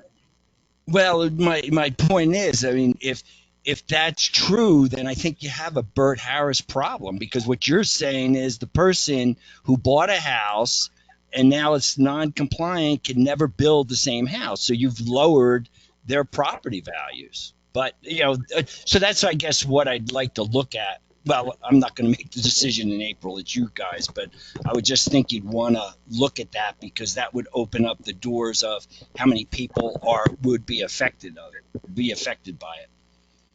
Thank you. So Christy, in your research, particularly the height and FEMA, I think that would be a good exercise to also go through. Absolutely. Okay. Thank you. But, and to clarify, I mean, if the house gets destroyed for natural causes, then automatically you're grandfathered in to the point where you can rebuild the same exact house to the standards of then. You do not have to comply with the code of today. So can you clarify that? Because When your house gets destroyed in a hurricane, yeah, and you have to rebuild that house, everything is grandfathered in anyway. Is that true, Jerome? Because I'm under the impression if you're over 50% renovation, i.e. renovation caused by a hurricane, then you gotta meet code. Yes, with regards to the height will increase, but the footprint, I believe, would be grandfathered, not the elevation. What about the floor height down? Yes, the floor elevation, it would have to be elevated to the new basement elevation. So if it's non-conforming and in a certain area where the footprint, we could still build in the same Within the footprint, but it has to be elevated. Correct. But Phil's point is that building the same house you can't do if you decide to renovate. I think that's another point. You're gonna look at the possible property value impact in Bert Harris. Yes, and Madam Mayor, to the Vice Mayor's comment, I think it's also looking at the town's code regarding non-conforming structures to confirm what guidelines there are in terms of the 50% renovation threshold that you brought up, and a man-made type of disaster like a hurricane, what triggers allowing you to reconstruct, and I'll take a look at that as well. Okay. Thank you. All very good comments, all very robust. Again, I wished we would have had more participation at that earlier meeting, because I think it helped establish a foundation. I do want to remind everybody, though, A, this is predicated on FEMA, and B, it's predicated on helping our flooding situation. This is not something that we're trying to institute to take away anybody's rights or to place a burden on some residents versus other residents. It is in hopes that we can get a little bit better control over our flooding, particularly because we are a septic-based community. At this time, I'd like to entertain a motion for first reading of 2021-01. Yes, no, that's 02. Thank you. So long, I forgot where we were. I'll move to approve ordinance number 2021-02 on first reading. I'll second. Okay, that is a motion by Commissioner Hurlbert, a second by Commissioner Michalak. All those in favor, please signify by saying aye. Aye. All those opposed? No, I just think I need more information. Right, today with more information, that can be it. Okay. Annotated. The motion carries 3-2, but duly noted that more information will be necessary before second reading. Okay. Agenda item number 7, resolution 2021-03, strongly encouraging the state legislator to oppose Senate Bill 522 and House Bill 219, and any companion Senate and House bills related to the preemption of local laws regarding short-term rentals. Town Clerk Armstrong, will you please read the resolution into record by title only? Resolution number 2021-03, a resolution of the Town Commission of the Town of Ocean Ridge, Florida, strongly encouraging the state legislature to oppose Senate Bill 522 and House Bill 219 and any companion Senate and House bills related to the preemption of local laws regarding short-term rentals. Thank you. Town Manager Stevens, will you please advise us on this item? Yes, this is another one of those home rule items where we're trying to protect the needs of our residents in our community. I know as commissioners, you have heard from residents who have come to you and complained about the regulations regarding short-term rentals and how we need to protect that. Over the past several years, regarding short-term rentals invading Ocean Ridge and disturbing our residential neighborhoods and character of our town. In an effort to protect our residents, I've developed a resolution for your consideration opposing Senate Bill 522 and House Bill 219 and any other companion bills that might come out in relation to short-term rentals this year. I know one of your residents has already reached out to the delegation to help in this effort. Yes, Mrs. Shines has been very proactive on this. Okay, I'd now like to open it up for public comment.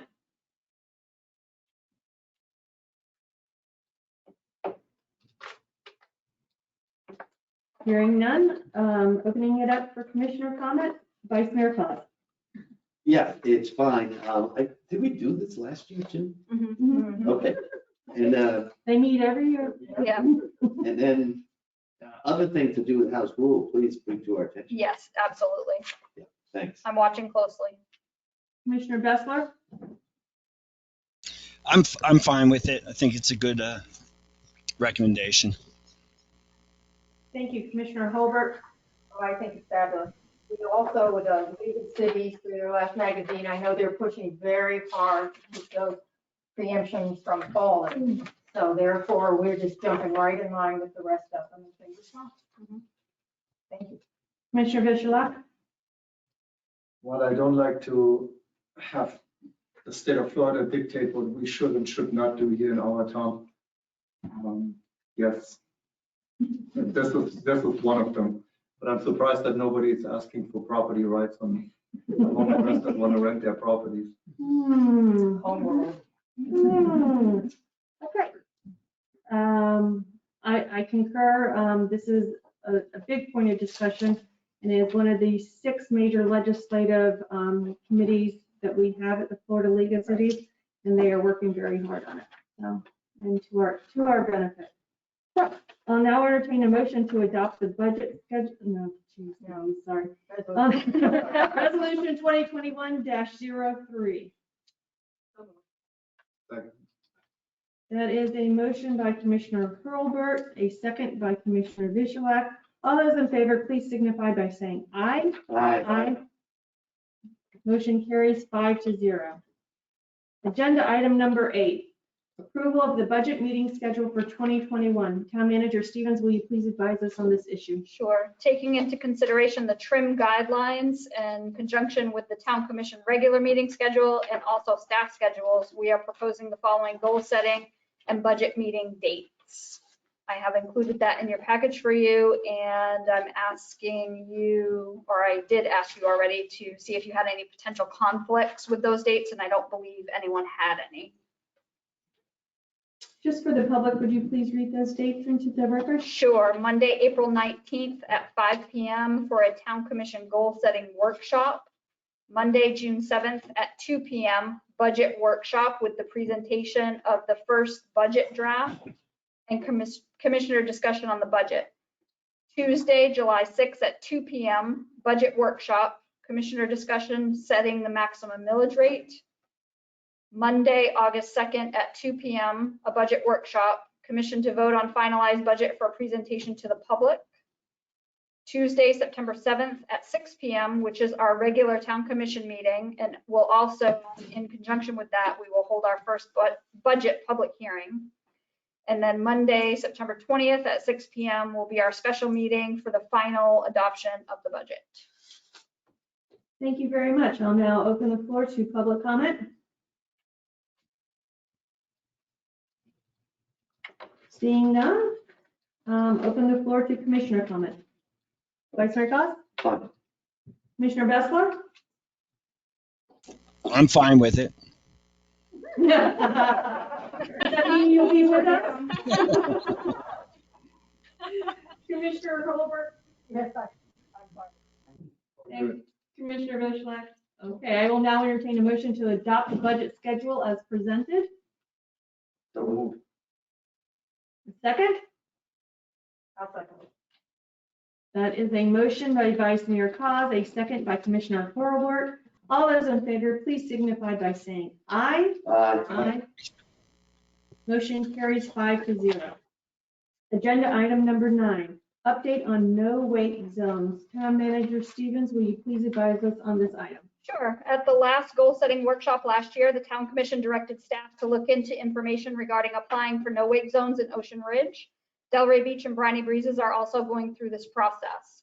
In our research, I found that the past, when we have tried to apply for no-wake zones in Ocean Ridge, the application was denied because the town's main points were that property owners were sustaining infrastructure damage to docks and seawalls. Another area to not mention in an application is the manatee zones, as this is a controversial issue. If the Town Commission wishes to move forward with an application for no-wake zones, boating safety needs to be the main point. Questions to answer would be, is there proof of reckless boating conditions where boats are going too fast in a congested area, causing unsafe conditions for smaller boats, kayaks, and paddleboarders? How many boating accidents have occurred in our area in the past several years? And are patrols adequate or inadequate in our area? At the Briny Breezes Town Council meeting on January 28th, the Town Council authorized the town manager to explore hiring an engineering firm in an amount not to exceed $15,000 to answer questions such as these. Staff is looking for direction as to whether or not the Town Commission would like to proceed with such a study for Ocean Ridge. However, I am not recommending that at this time. I think we really need to see what happens with Delray and Briny before we move forward. We have some really big budget items coming up, and I don't really necessarily think that we should move forward with a study that would cost that much at this time. And what was that cost, I'm sorry? Around $15,000 for a study. I'll now open the floor to public comment.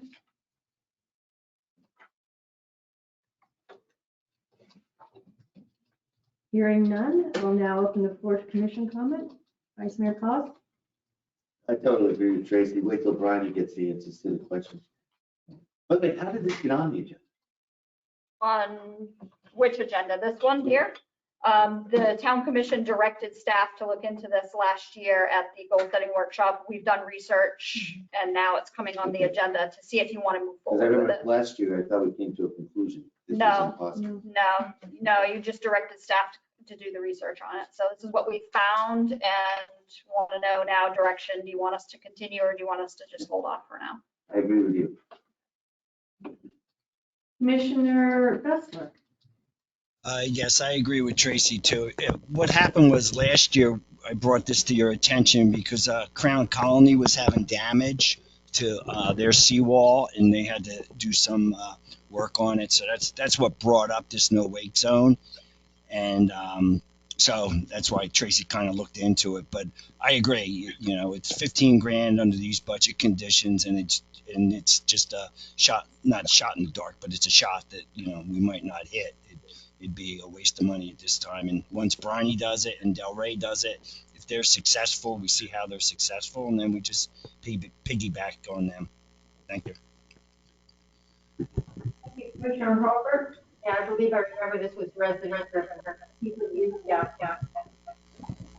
Well, find out, and as you said, they were reaching out mostly because of damage to property, which in our discussions is not going to be something that's going to carry any weight here. Correct. So therefore, I had suggested that maybe we look at piggybacking with Briny and saving some money, but again, it's been a tough year financially, and you know, I could definitely go with your suggestion if we kind of hold off and see what happens. The only thing to consider if we eventually bring this back up again is the standing policy is damage to human life, correct? Accidents and such, that seemed to be the one thing, pardon the pun, that holds water. Yes. But on both sides, just to think future wise there, on both sides of the intracoastal of, I guess, the Wolf Riding Ocean, waiting, two big boat bars. And when I go over that bridge, I'm constantly seeing, you see the rental personal watercraft flying through there, give them a couple drinks, fly back, it's probably a matter of time. And that's actually a no-wake zone right there. Right. Yeah. So it's like, okay, guys, but I absolutely go with the budget constraint. Commissioner Vishwack. Yeah, I don't think that's a necessary expenditure for the town. Okay, I'll now entertain a motion.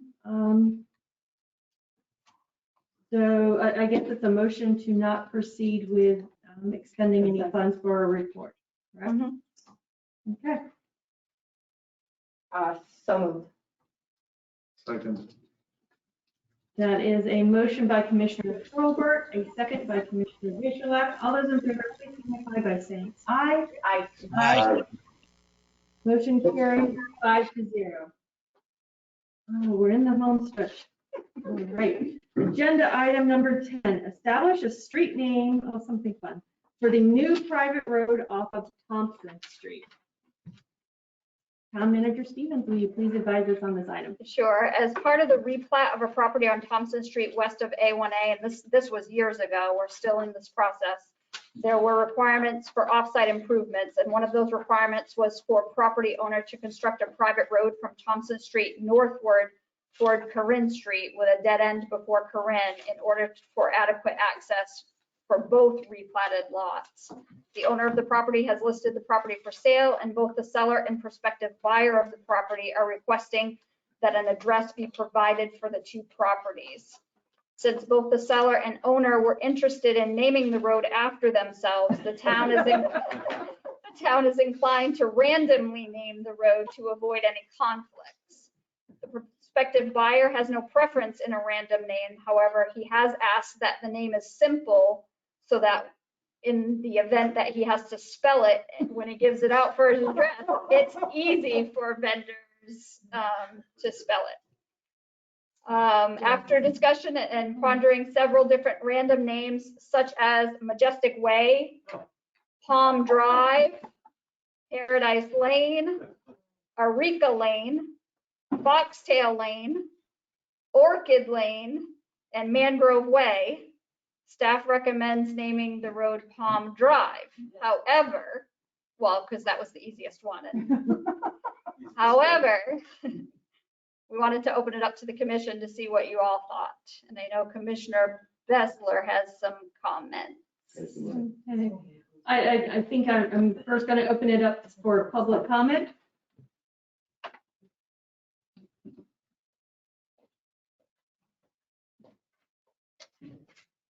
Neil Hennigan, 91 Island Drive, Betty Lane.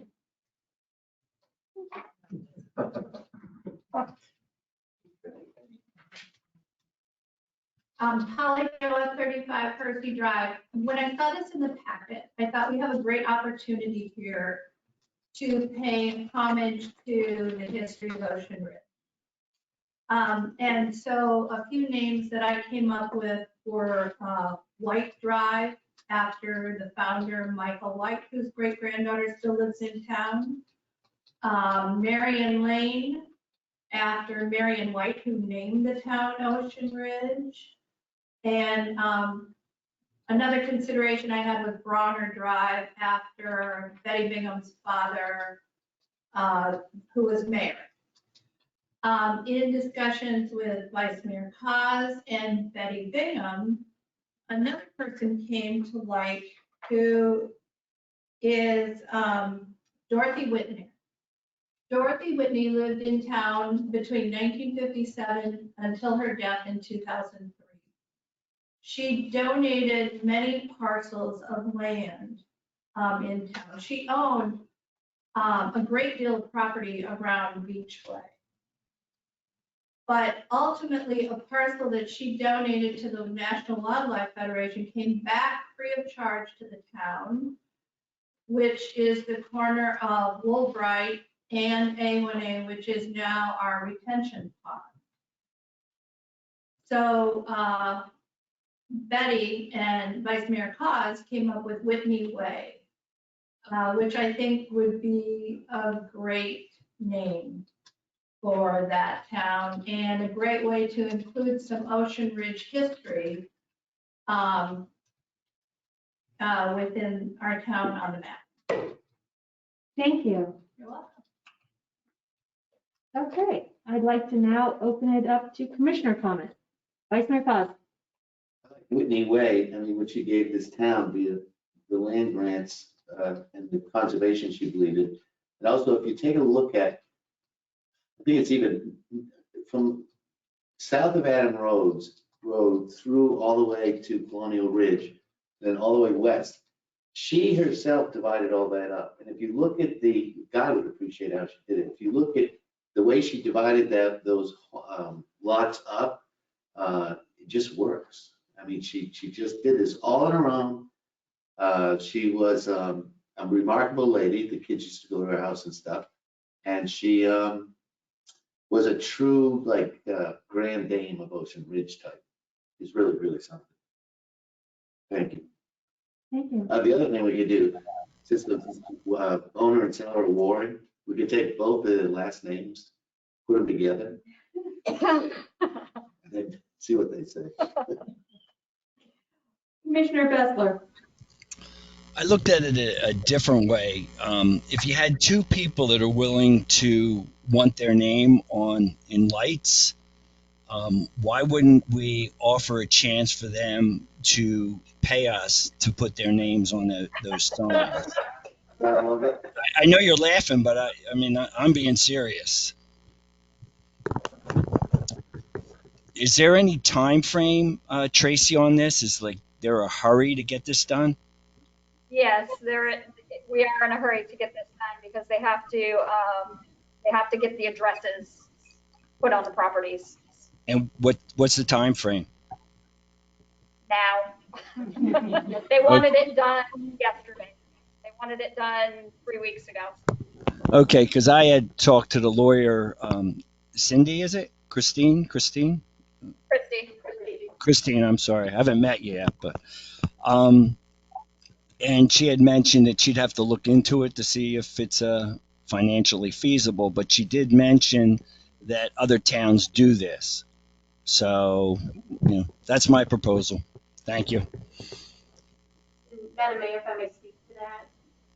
What I talked about was you could have a policy that the town adopts for the naming of streets, naming of facilities, and that policy based on a donation schedule. That if you wanted to name a street, the donation is this amount. If you wanted to name a facility after yourself or a loved one, the donation probably is this.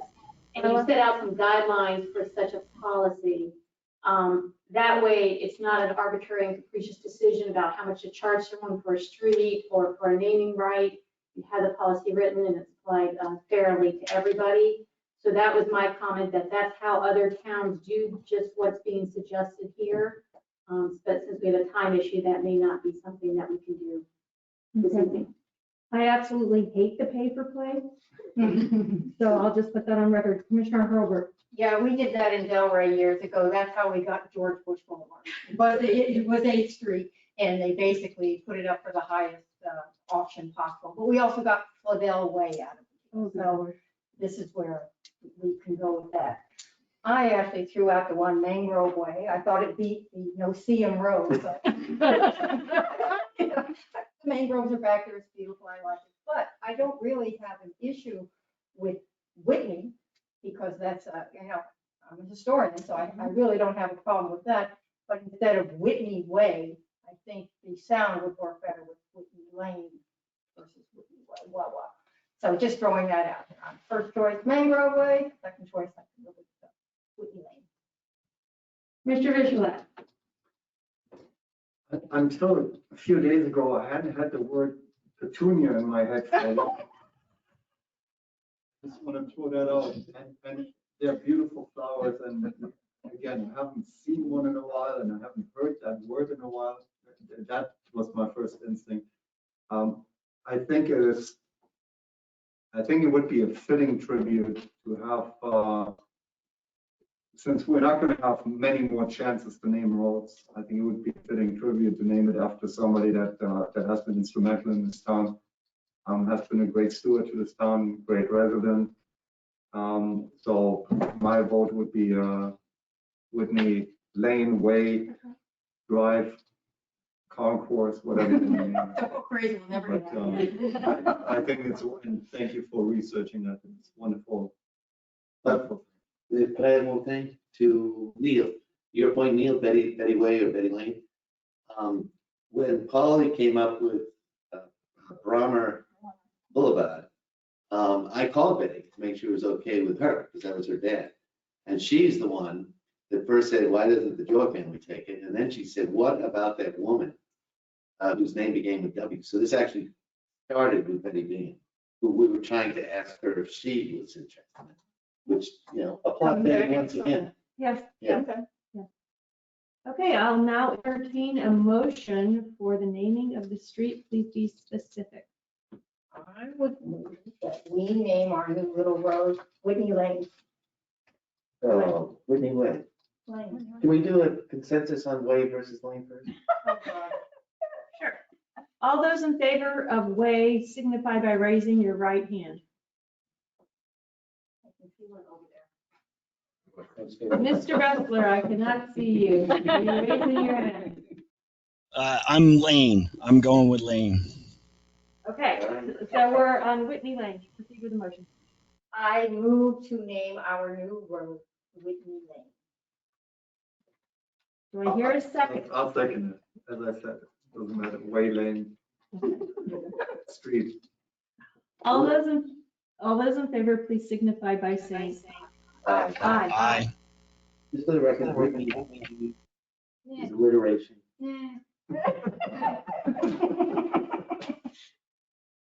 Yes. Are you voting nay? No. Okay. Motion carries 5-0. Thank you, Mrs. Joa, for doing the homework. Thank you, Bonnie.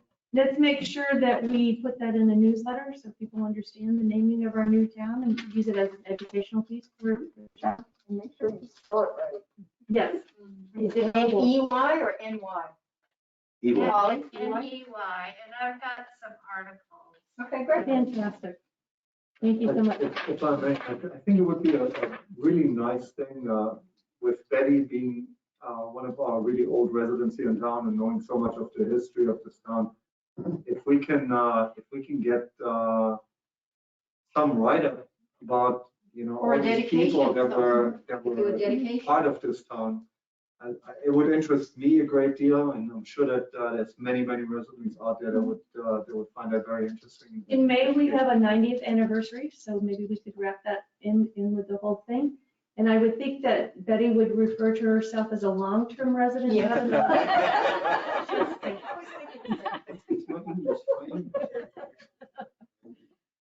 Okay, moving on to agenda item number 11, budgeting for commission chambers audio repairs.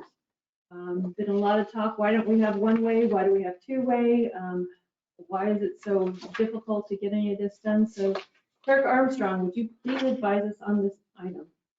Our audio system in the chambers is no longer working, as we experienced and saw today, which in turn also impacts our lighting and recording capabilities. We have been trying to place a Band-Aid on the system for the last couple of years, but it is ultimately reached life expectancy. We have been using the following methods to accommodate.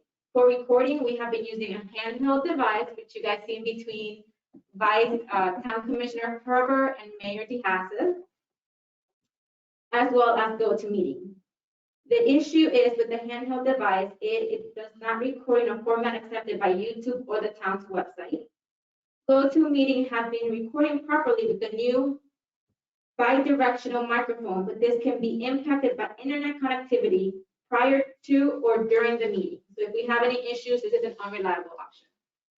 Microphone, as many of you have noticed, the microphones are no longer working the way that they're supposed to. We have the volume way higher than recommended, and people in the back of the room are still not able to hear. This is causing static feedback during the meeting. Staff and technicians have attempted to correct the issue, but the system is failing. The only thing we can do is to continue to speak louder at the meetings, which is problematic with the masks due to COVID-19. Lighting. The lighting system is also connected to the system and is currently not working as it should. Right now, we only have the capability of all on or all off. This would impact any event that we only need certain lighting. Should the system completely fail, it will impact our ability to even control basic lighting in the room. The system needs to be replaced with one that is more encompassing of our needs. We desire a system that is compatible with hosting online meetings so that the system could incorporate audio, video, and recording functions for both online meetings and in-person meetings.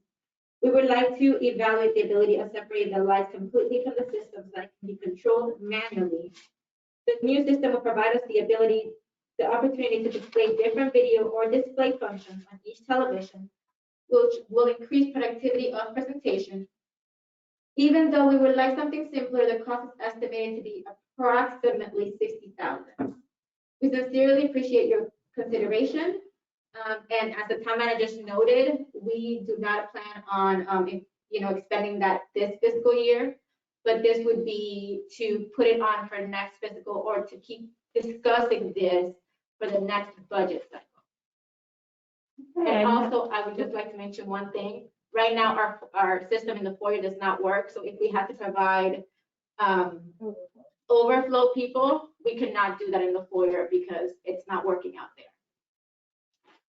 And do we have any audio externally on the patio? We do, and that was manually installed. And I don't think that's connected to our regular. It is, okay. So yeah, right now it was installed by Lieutenant Jones and Chief. It comes with the side order of no CM. Yes, okay. Thank you very much. I'd like to now open it up to public comment.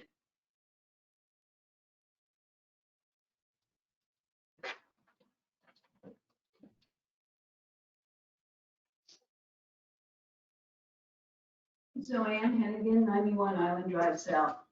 I am a firm believer in availing residents the ability to listen to these meetings remotely. And I know with COVID has provided a great opportunity for us to listen to these meetings and for a while to have the two-way communication. But this is the first meeting I've been able to attend in person for almost a year. I just had my second shot. Thanks so much to our wonderful town manager and staff for informing us, several of us, to get our vaccines. But it's been a great opportunity to be able to stay connected to the town by being able to dial in. But as Carla has said, the capability was terrible. It actually has improved the past 2 or 3 meetings. I don't know what was done, but I just think an expenditure to improve our capabilities is so worth the money. And I know budget is tight, and I'm not suggesting you do it in this budget cycle, but to prioritize this for the next budget cycle, it's really imperative to at least allow us to listen, and it would even be nicer for public comment. I know there's Florida Sunshine does not allow the commissioners to attend remotely, except they did for COVID. But for residents to attend remotely and speak is a true value. So I think that would be a great opportunity for us to prioritize this expenditure. Thanks. Thank you, Mrs. Hennigan. Any further public comment? Seeing none, I'll open it up to commissioner comment. Vice Mayor Cobb. I don't quite understand what the staff's asking us. They're asking us if it's okay to put this on the budget workshop for F20 to 22. Sure. I mean, yes. Okay. Do you see it as a need? Oh my God, yes. Okay. I think that's more the consensus. Yeah. Commissioner Bessler. Yes, I do see this as a need, but the price tag does seem high, 60 grand. So I'm hoping when the vendors get competitive bids, the number's not this high. Thank you. Thank you, Commissioner Hurlbert. Same thing, the price, and I put yikes on how expensive it was, but it's a necessity, and these two gentlemen have basically been holding it together with bubble gum for quite a while. Yeah, I appreciate that, but it's a priority. Lights, sound, action, we need that. So if we're just asking to put it on the budget for the following year, hopefully we're gonna be looking a little nicer anyway, out of pandemic, world coming to normalcy. I'm all for it. The original system, just for your information, the original audio system here was over $100,000. Yes. I mean, So And it was purchased in 2008 and installed with the building in 2008. But I think it was used equipment in 2008. It was almost obsolete equipment at that time, and the town purchased, because the price tag was so high, they were looking for a value product. So that's what was purchased. We could do the evaluation this year. Tech's come a long way to it with all of. And I would hope with COVID that there's more solutions out there, particularly Right, for municipalities. Commissioner Bichelot. Put it in the budget item. Okay, but you foresee it as a need. Absolutely. Clearly. Okay. I will now entertain a motion to authorize the town manager to place commission chambers audio repairs as a budget item for fiscal year 2022. So we're, Thank you. That is a motion by Vice Mayor Cos, a second by Commissioner Hurlbert. All those in favor, please signify by saying aye. Aye. Motion carries unanimously. Staff and committee reports. Moving on to agenda item number 12, Planning and Zoning Vice Chair Carey, would you please present the Planning and Zoning report?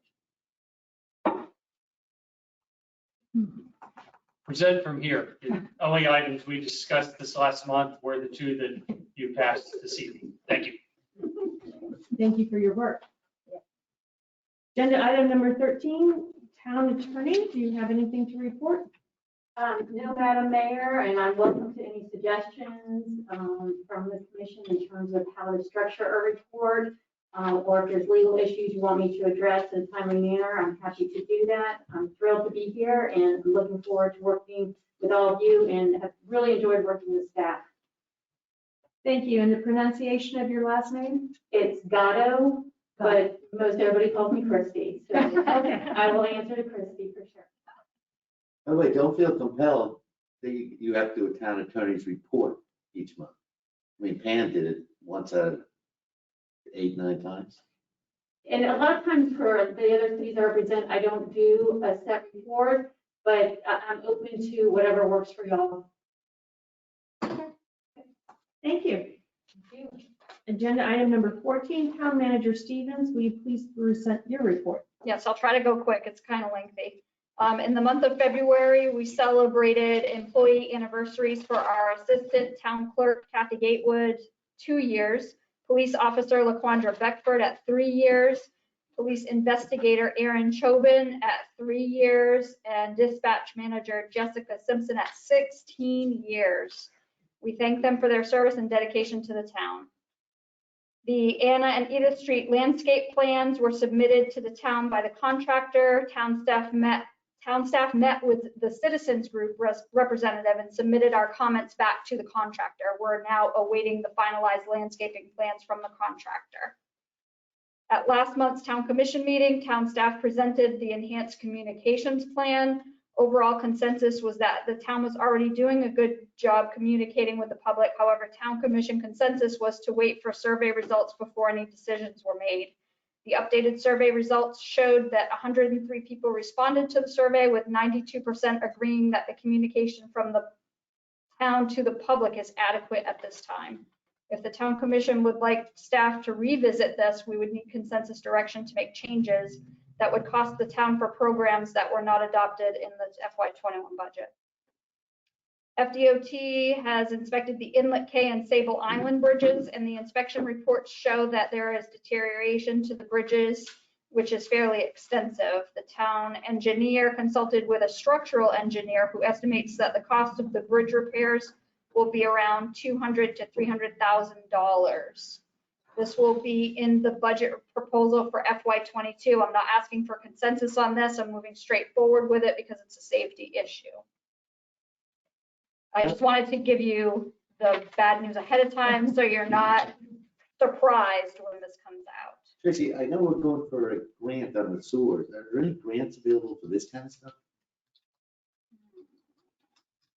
I'm asking, I have no idea. Not that I'm aware of, but I can certainly look into it. Or just call other town managers, whatever, and just, yeah, just in Well, case. not only that, but we do have at our disposal a grant manager, so I'll ask him as Right. well. Yeah. Good point. South Lake Worth Inlet Management Study that was performed by Acton Environmental and Infrastructure has been submitted to the town for review, and the county will be holding a technical review committee meeting on March 31st to review the sediment budget with the town manager in Ocean Ridge and also Manalapan. The study is on file at the town manager's office if anybody would like to review that before March 31st and make comments. Please check the town's website regularly for important informational updates regarding COVID-19 vaccine opportunities. Town staff is always looking to gather information and presenting that for residents. And also the Palm Beach County Commission extended the emergency order until March 19th that mandates facial coverings in Palm Beach County. And that's all I have. Thank you so much. Chief Hutchins, would you please present your report? Good evening, Mayor, Commissioners, members of the audience. The monthly report for January 2021 for police and fire is attached. If you don't have any questions, I will move on to two other quick items. Reminder to everyone that April 17th, the town has set up its annual shred event, again, 9 to noon in the parking lot behind the police station. It will be manned. Items are shredded on site. It's designed to help stop folks from becoming victims of identity theft by throwing things that have your personal identifying information into the trash. Please avail yourself of it. It's always a great turnout. We take 3 boxes or more. We don't check your, we're supposed to check your ID, but we won't. Show up, we'll be here. We hope that we have a great turnout this year. We'll be as contactless as we possibly can. Final note, I need to read to you a commendation that was issued by Lieutenant Jones to several members of the police department. Some of you may have received some information on this already through our Civic Ready app, when we told you that we had a little incident in Ocean Ridge and didn't want to scare you with all of the police activity in the South End. On February the 10th, Officer Beckford observed a vehicle on Hudson Avenue that appeared to be suspicious. The vehicle was suspicious as the day was over 80 degrees, yet all of the occupants were wearing hoodies and face coverings. In addition, when querying the license plate, it was quickly learned that the tag was not assigned to any vehicle, but had been shown as being turned into the tax collector. Knowing that the car was likely to flee, as she attempted to stop, she began coordinating a response from Sergeant Pylon, who immediately responded to a safe location and coordinated a stop stick deployment. For those of you who are not aware of that, those are devices we carry in our vehicles to avoid having to pursue people. When we throw them out, they flatten the tires on the vehicle. They do it in a time-controlled manner so it doesn't cause a crash. Unfortunately, sometimes we get others. So if you see a police car waving, don't run for the stop. By the time Officer Beckford attempted to stop, the vehicle occupants attempted to flee and strike the police car. The quick response and observant behavior allowed her to avoid this collision. Sergeant Pylon's quick actions allowed us to deploy the tire deflation devices on A1A near the police department. This was done so quickly and effectively that a 1 to 2 second delay would have made that deployment impossible. It's just the makeup of our town. It's very, very short roadway for us to get this done. The suspect continued to flee until the vehicle became completely disabled just south of Harbor Drive on State Road A1A. That is the Civic Ready alert you received. By this time, Sergeant Pylon, Officer Beckford, and Officer McAllister, along with Officer Boyle, Investigator Chauvin, and someone who was left out of this, Lieutenant Jones, were able to coordinate and completed a very effective high-risk traffic stop on these individuals. This prevented the suspects from being able to flee on foot, although it appeared that all were ready to do so. As this was happening, the vehicle was confirmed stolen out of Coral Springs, Florida.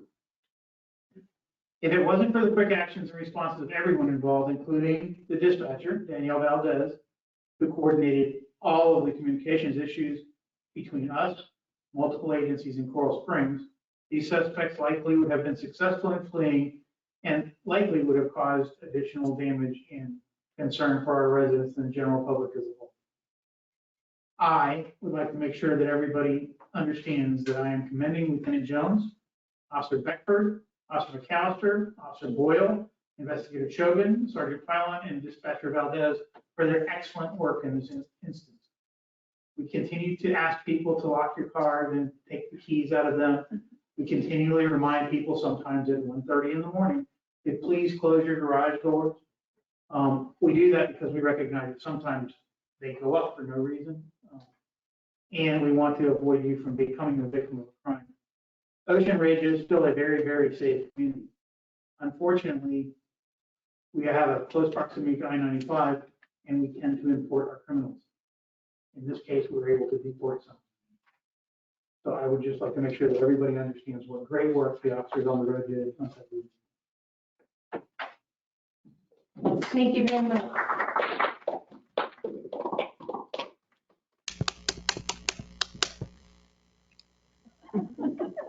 I think that was it. Okay.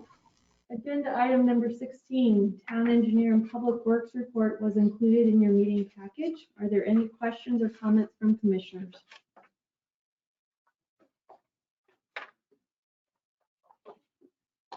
Seeing none, I'd like to move forward. Building official, Guy, would you please present your building official's report? Thank you, Madam Mayor, distinguished members of the staff, distinguished members of the community. Please accept the building official's report as read in the package. I'd like to add that this afternoon, we had a lively discussion about FEMA and flood elevations at our newly implemented building official forum that will happen prior to every council meeting. It would be a great time if you do have the time to come out. And I'm going to congratulate everybody that's here tonight. I know it's a long meeting, but you took time to come here. I also want to congratulate our board members. We have Leland Rick here tonight that are very spirited, work very hard on all the things that they do. Just a little addition of something I didn't get to mention during our flood discussion was that our floodplain administrator is Lisa Burns, and she does a terrific job. Prior to that meeting, we had a small meeting, well, it was almost an hour, with the PPI, which is the Program for Public Information, which is also a group of residents that came together to form a committee that also aided in our CRS certification. Just to remind everybody that we moved from a 7 to a 6, and we're now getting 20% reduction in our flood rates. And this was all a result of the coordination of Lisa Burns and the committee members, which were John Lipscomb, Robert Sloat, Sally was in the meeting, and Arthur was there.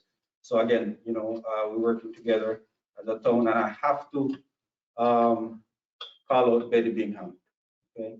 By the way, we got her a COVID appointment, right? And she got that done this week. Yep. And staff worked very hard to do that.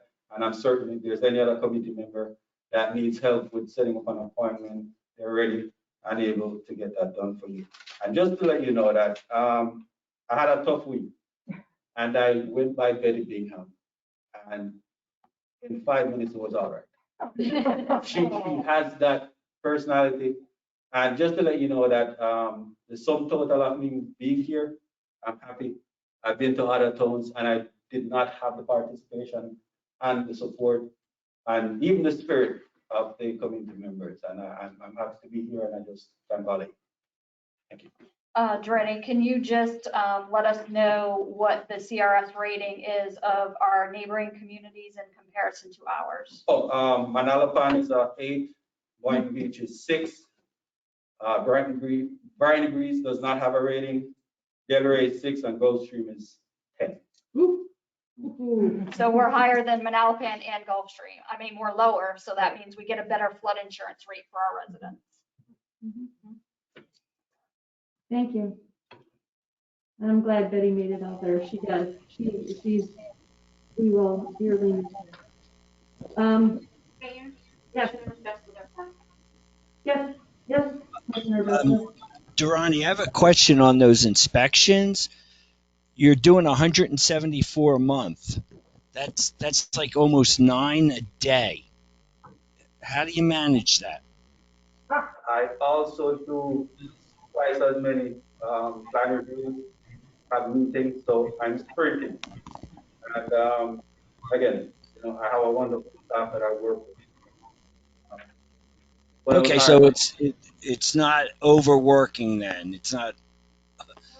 Again, You have enough time in your day. I guess you don't eat lunch, right? I sprint through lunch also. Okay. But, I actually was a contractor before, and I'm used to working hard. I haven't adopted a government style as yet, but I like my job. And, okay, great. I'll need help in the future. Just throwing that out there. Okay. Thanks. Okay. Commissioner Vichalek, you had some comments in reference to Durrani's building department report. You asked the Adamses to stay. If please, I would like to address it because this has to do with the building department. So from the public comment section, the Adams family, no pun intended. I hope that the things that we have to do in this town in order to make sure that this town is up to par and is a nice community and looks good and serves pretty much everybody. There are certain regulations that we all have to abide by. And obviously, some of them will impact us more than others. I know your situation there, I know the street, and I know exactly what is happening to your property. That people cutting through that grass. The unfortunate thing is 10,000 people will stay on the pavement and will not impede on your grass right there. And that one person that does just rips it apart, and it's frustrating. I've had that discussion before with construction vehicles that go around corners and basically take out residents' sod and lawn and cause damage to them. This has been, I feel you. I absolutely feel you. One of the things that I would like to do is the application fee. I would like to see if we can waive an application fee for something where we need a hold harmless agreement, right? Or in the indemnification agreement, we shouldn't be charging for it. I understand it's a cost to us because there's staff involved and somebody needs to review it. I think that is something we should have it on the books. We need to have it on the books. It needs to, and we've had the discussion again, at least over the last year, where we really need to clamp down on those things and need to have those agreements. But there shouldn't be an application fee. I agree with them that it's just not necessary. We want this piece of favor from the residents, and I think we should not charge them for it. On the certified mail, if that is in the book, we need to make sure that we go by our code. Absolutely. And Durrani and I had a discussion about that today, right. as a matter of fact. And we might need to amend that. We might need to amend it to certified mail or by whatever it is. It's what we're trying to do is we're trying to be neighborly We're trying to establish a certain minimum standard that we all want to live by. And I think from our town's perspective, we would like to have compliance to it. And the compliance is best achieved if we're actually explaining to the homeowners that are affected with those kind of things, you know, this is why we're doing it. This is why we need to have this piece of paper from you. And when we can properly communicate that, I think the homeowner will most likely not have an issue with signing such a paper and saying, yeah, you know, if you need to go into the road and you need to dig it up and you need to put something in, then yes, my petunias, they're going to get destroyed in the process of it. The one thing that I would like to have looked at, and this is not just simply their property or their problem, is these blocks, those concrete blocks to keep vehicles off the grass. If they're on A1A, I think there's a reason why they're not allowed on A1A or on major roadways, because they can actually be a hazard to bicyclists that have to avoid cars and get into the dirt. And they can cause more damage. There is something about that from what I remember from at least years back in discussions that I've heard. Just look into that. But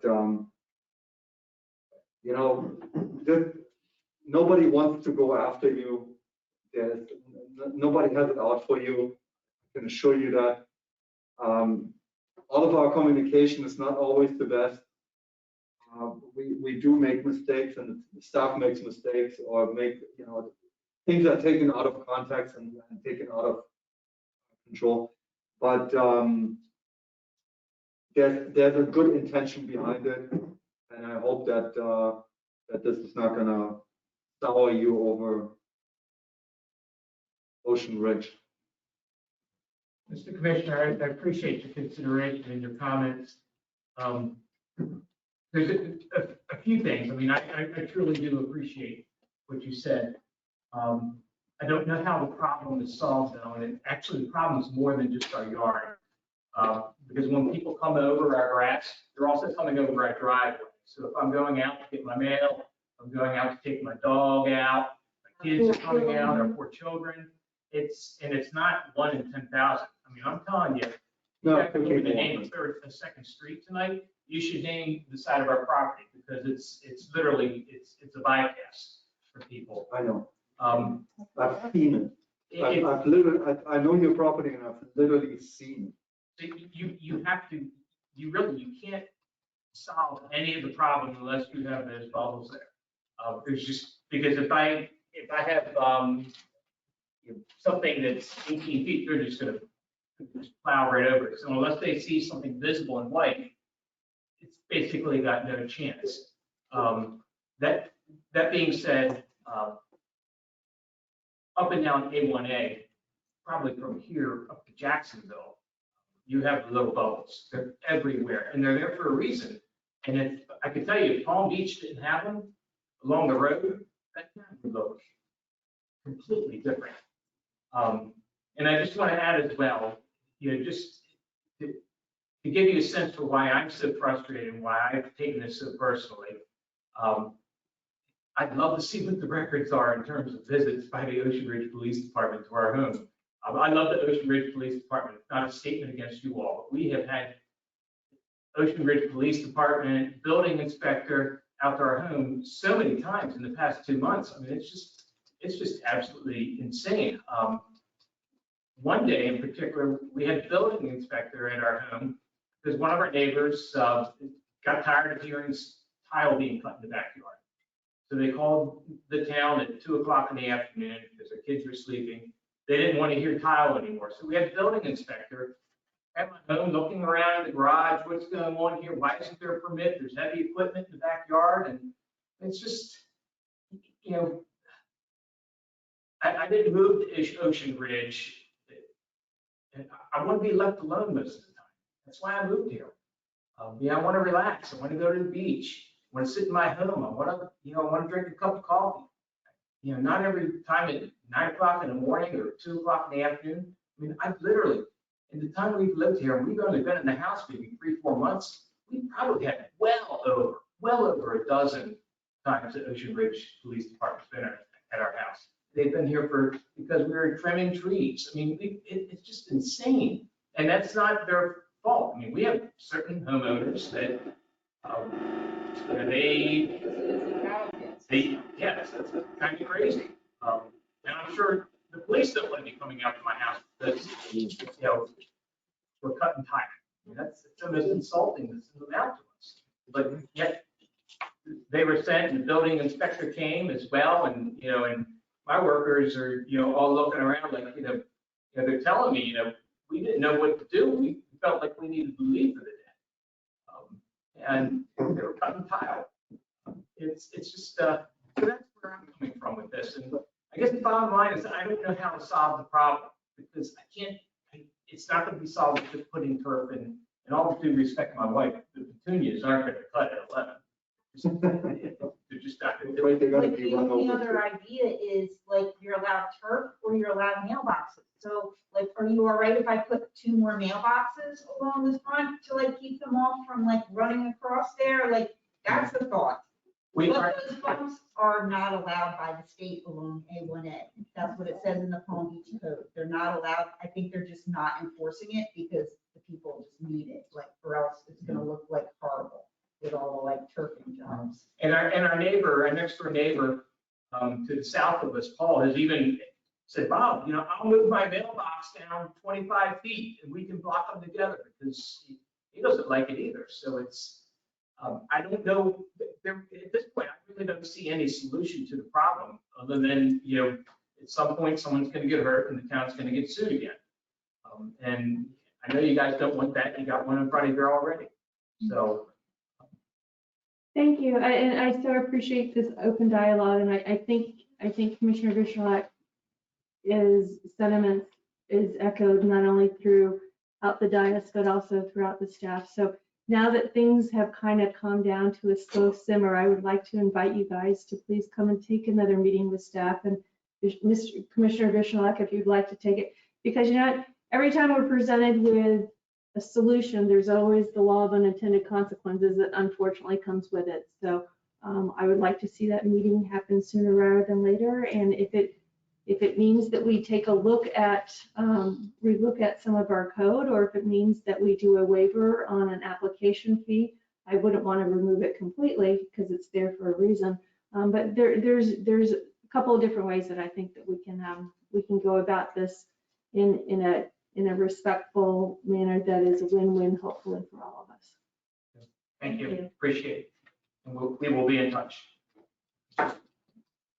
Do I have consensus from the commission to expend staff time for this issue and to possibly come back to you next month with a fee reduction and possible code amendments? Yes.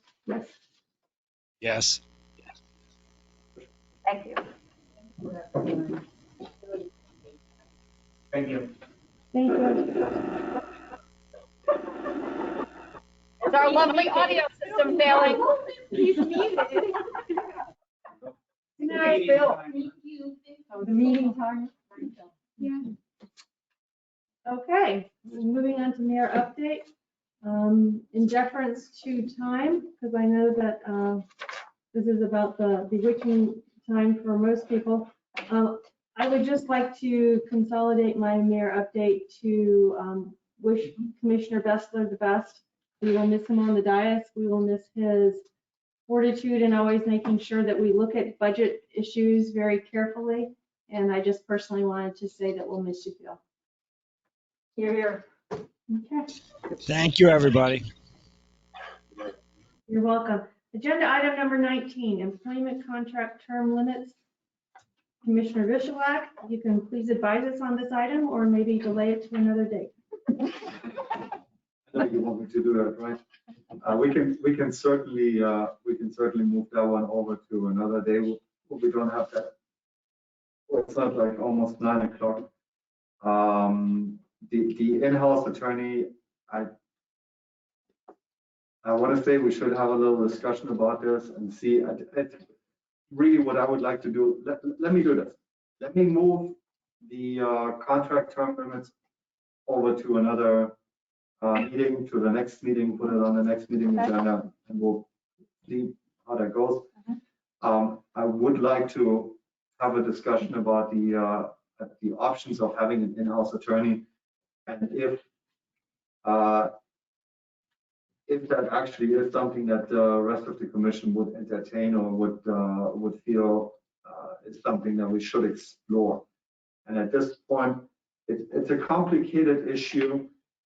It's complicated in the sense of what can such an attorney do for us? How much workload would they take off? What would be the cost savings for our current situation where we have hired attorneys? And put this in perspective with, how much money are we forecasting to expend in the near future? Near future being 2-3 years down the road, that we can basically already foresee how much money that is going to cost us. So because it's a complicated item that would require staff to spend time and energy researching that, which translates into money. The question is, does the rest of the commission feel like we should be spending that money in order to research if we should have our own attorney in-house? Okay, thank you, and thank you for coaching the question in such a good light. I did have a chance to discuss this during my staff meeting, as I presume everybody else did. And at first blush, just to kind of kick off the discussion, I'd like to hear from our outside counsel, because there's a lot of different things in play. Is there a savings or is it a cost? Is it just an attorney, or do we need an attorney plus a legal assistant and a paralegal? What is the cost not only of salary, but then we're looking at FSR and all types of benefits. Really, what is the skill set? We have a very diverse need right now, both between our litigation, our municipal guidance that we need, and our code guidance. So I would just like to open it up, not to put you on the spot, but if you could just give us a framework of things that if we did go forward, that we would probably need to investigate. Yes, Madam Mayor. And I do agree that bringing this item forward is good, because it is the commission's fiduciary duty to look at certainly your big ticket items. What I would say, and not to sound too self-serving, is you're going to be in a hard position, because nowadays for representation of cities, you're getting sort of specialized in the areas of municipal government, certainly specialized in the areas of labor and employment and litigation. While you can do litigation, even if you don't do it that often, you're much better at it if you constantly are doing litigation. So for the town's litigation, you have like Lyman Reynolds, who has over 40 years of experience doing litigation. He knows all the judges. He knows, different aspects of how to approach litigation.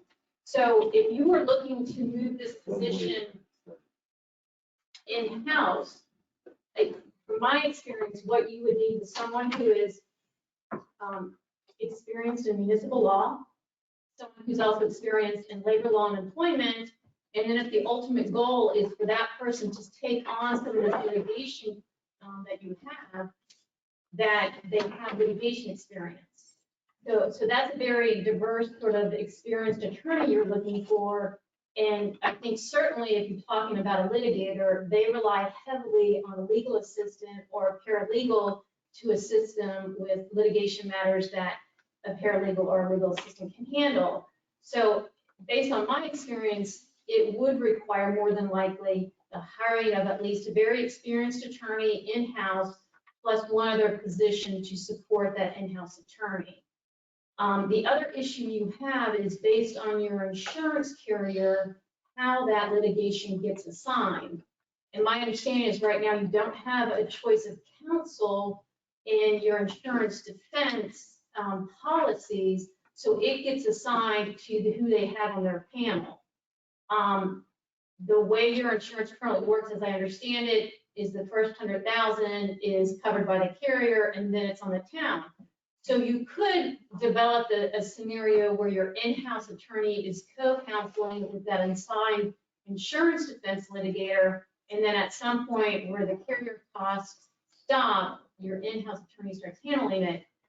My fear in all of this is if the staff does this analysis, is the cost analysis for the town for that in-house attorney will far exceed what you're paying us to sort of keep our arms around and oversee all the other outside litigation and all the outside attorneys to be able to provide sort of a one-chain response to questions that we're getting, limit that contact with outside counsel so it's not a lot of extra fees there. And I think right now our fees are roughly in the 100,000 a year amount. So you're probably looking at going above 100,000 in just a base salary for an in-house attorney with all those qualifications. That's just my 2 cents. I don't want it to sound self-serving because of course I do agree this is a cost the town needs to look at. That's just based on my experience and what I think this town really needs and deserves for legal representation. At this point, maybe you could share with the public some of the different areas that your law firm actually has specialists in. Absolutely. We really sort of focus our representation in 2 areas. Obviously, it's local government, which I'm board certified and other members of our team are board certified in. And then we also have 2 employment and labor law attorneys. They focus entirely on representing local governments and labor and employment matters, plus private employers. We do not represent employees. So their sole focus and goal is representing either local governments or employers. And I think that really assists the town because employment law and labor law is getting so specialized. When I get one of those questions, I say time out, don't even talk to me about it. I'm going to grab Matt or I'm going to grab Laura from our firm and have you talk directly to our quote unquote experts in the field. And I think with municipal government and the labor law and employment becoming more specialized areas of law, that you really need someone, if you're going to go in-house, that is strong in both those areas. Plus now you're adding in litigation. Okay. Vice Mayor Claus. Don't like. Okay. Commissioner Bessler. I agree. I think, I think it's going to be more costly because you're going to have to get somebody with a lot of experience. You're going to pay them a lot more than $100 grand. I think you're going to be closer to 150 to 200, and then they're still not going to be able to cover everything. Nobody's a specialist in all these lawsuits, all these different ways we're being sued. So I think you're just going to be adding more costs. But I always like to look at everything. So if you want to pursue it, you have to look at it. But I think if I had to guess now, you're not going to have a savings at all in this area. Thank you. Thank you, Commissioner Hall. I have the same thought, having watched how we don't get this Christie. We get Christie's firm, who has all the different arms that can help us. If we had our own person, they would be reaching outside because you can't do it all. And having a municipal firm who deals with that, this has served us very well because you got everything there at your beck and call. Like you said, you're not going to answer a question you don't know. We had an in-house attorney. We'd now be paying something else for him to make a specialized call to the other labor attorney. So I think we're in a good position right now. That answers the question. Okay. Well, thank you for bringing it forward. And I know I again encourage my fellow commissioners, this is the time that we are not subject to sunshine laws and we can actually discuss items like this that we think about and need to be brought forward. So I appreciate you bringing it forward. I think it's our duty to look at potential cost savings, and that's, And I don't want to necessarily spend that either in a, shared wisdom. Good question. Thank you so much. Seeing nothing else on the agenda, I'd like to. Wait, I had comments, but you know what? Let's throw me next time, Martin. Nothing that can't wait. Just a few minutes of comments, and I see glazing eyes back there. On YouTube. On YouTube. No big deal. I'll throw my comment. Okay, thank you, everybody, for a productive meeting. I'd like to call this meeting adjourned at 8:54. Hit that gas. I won the bet. I won the bet.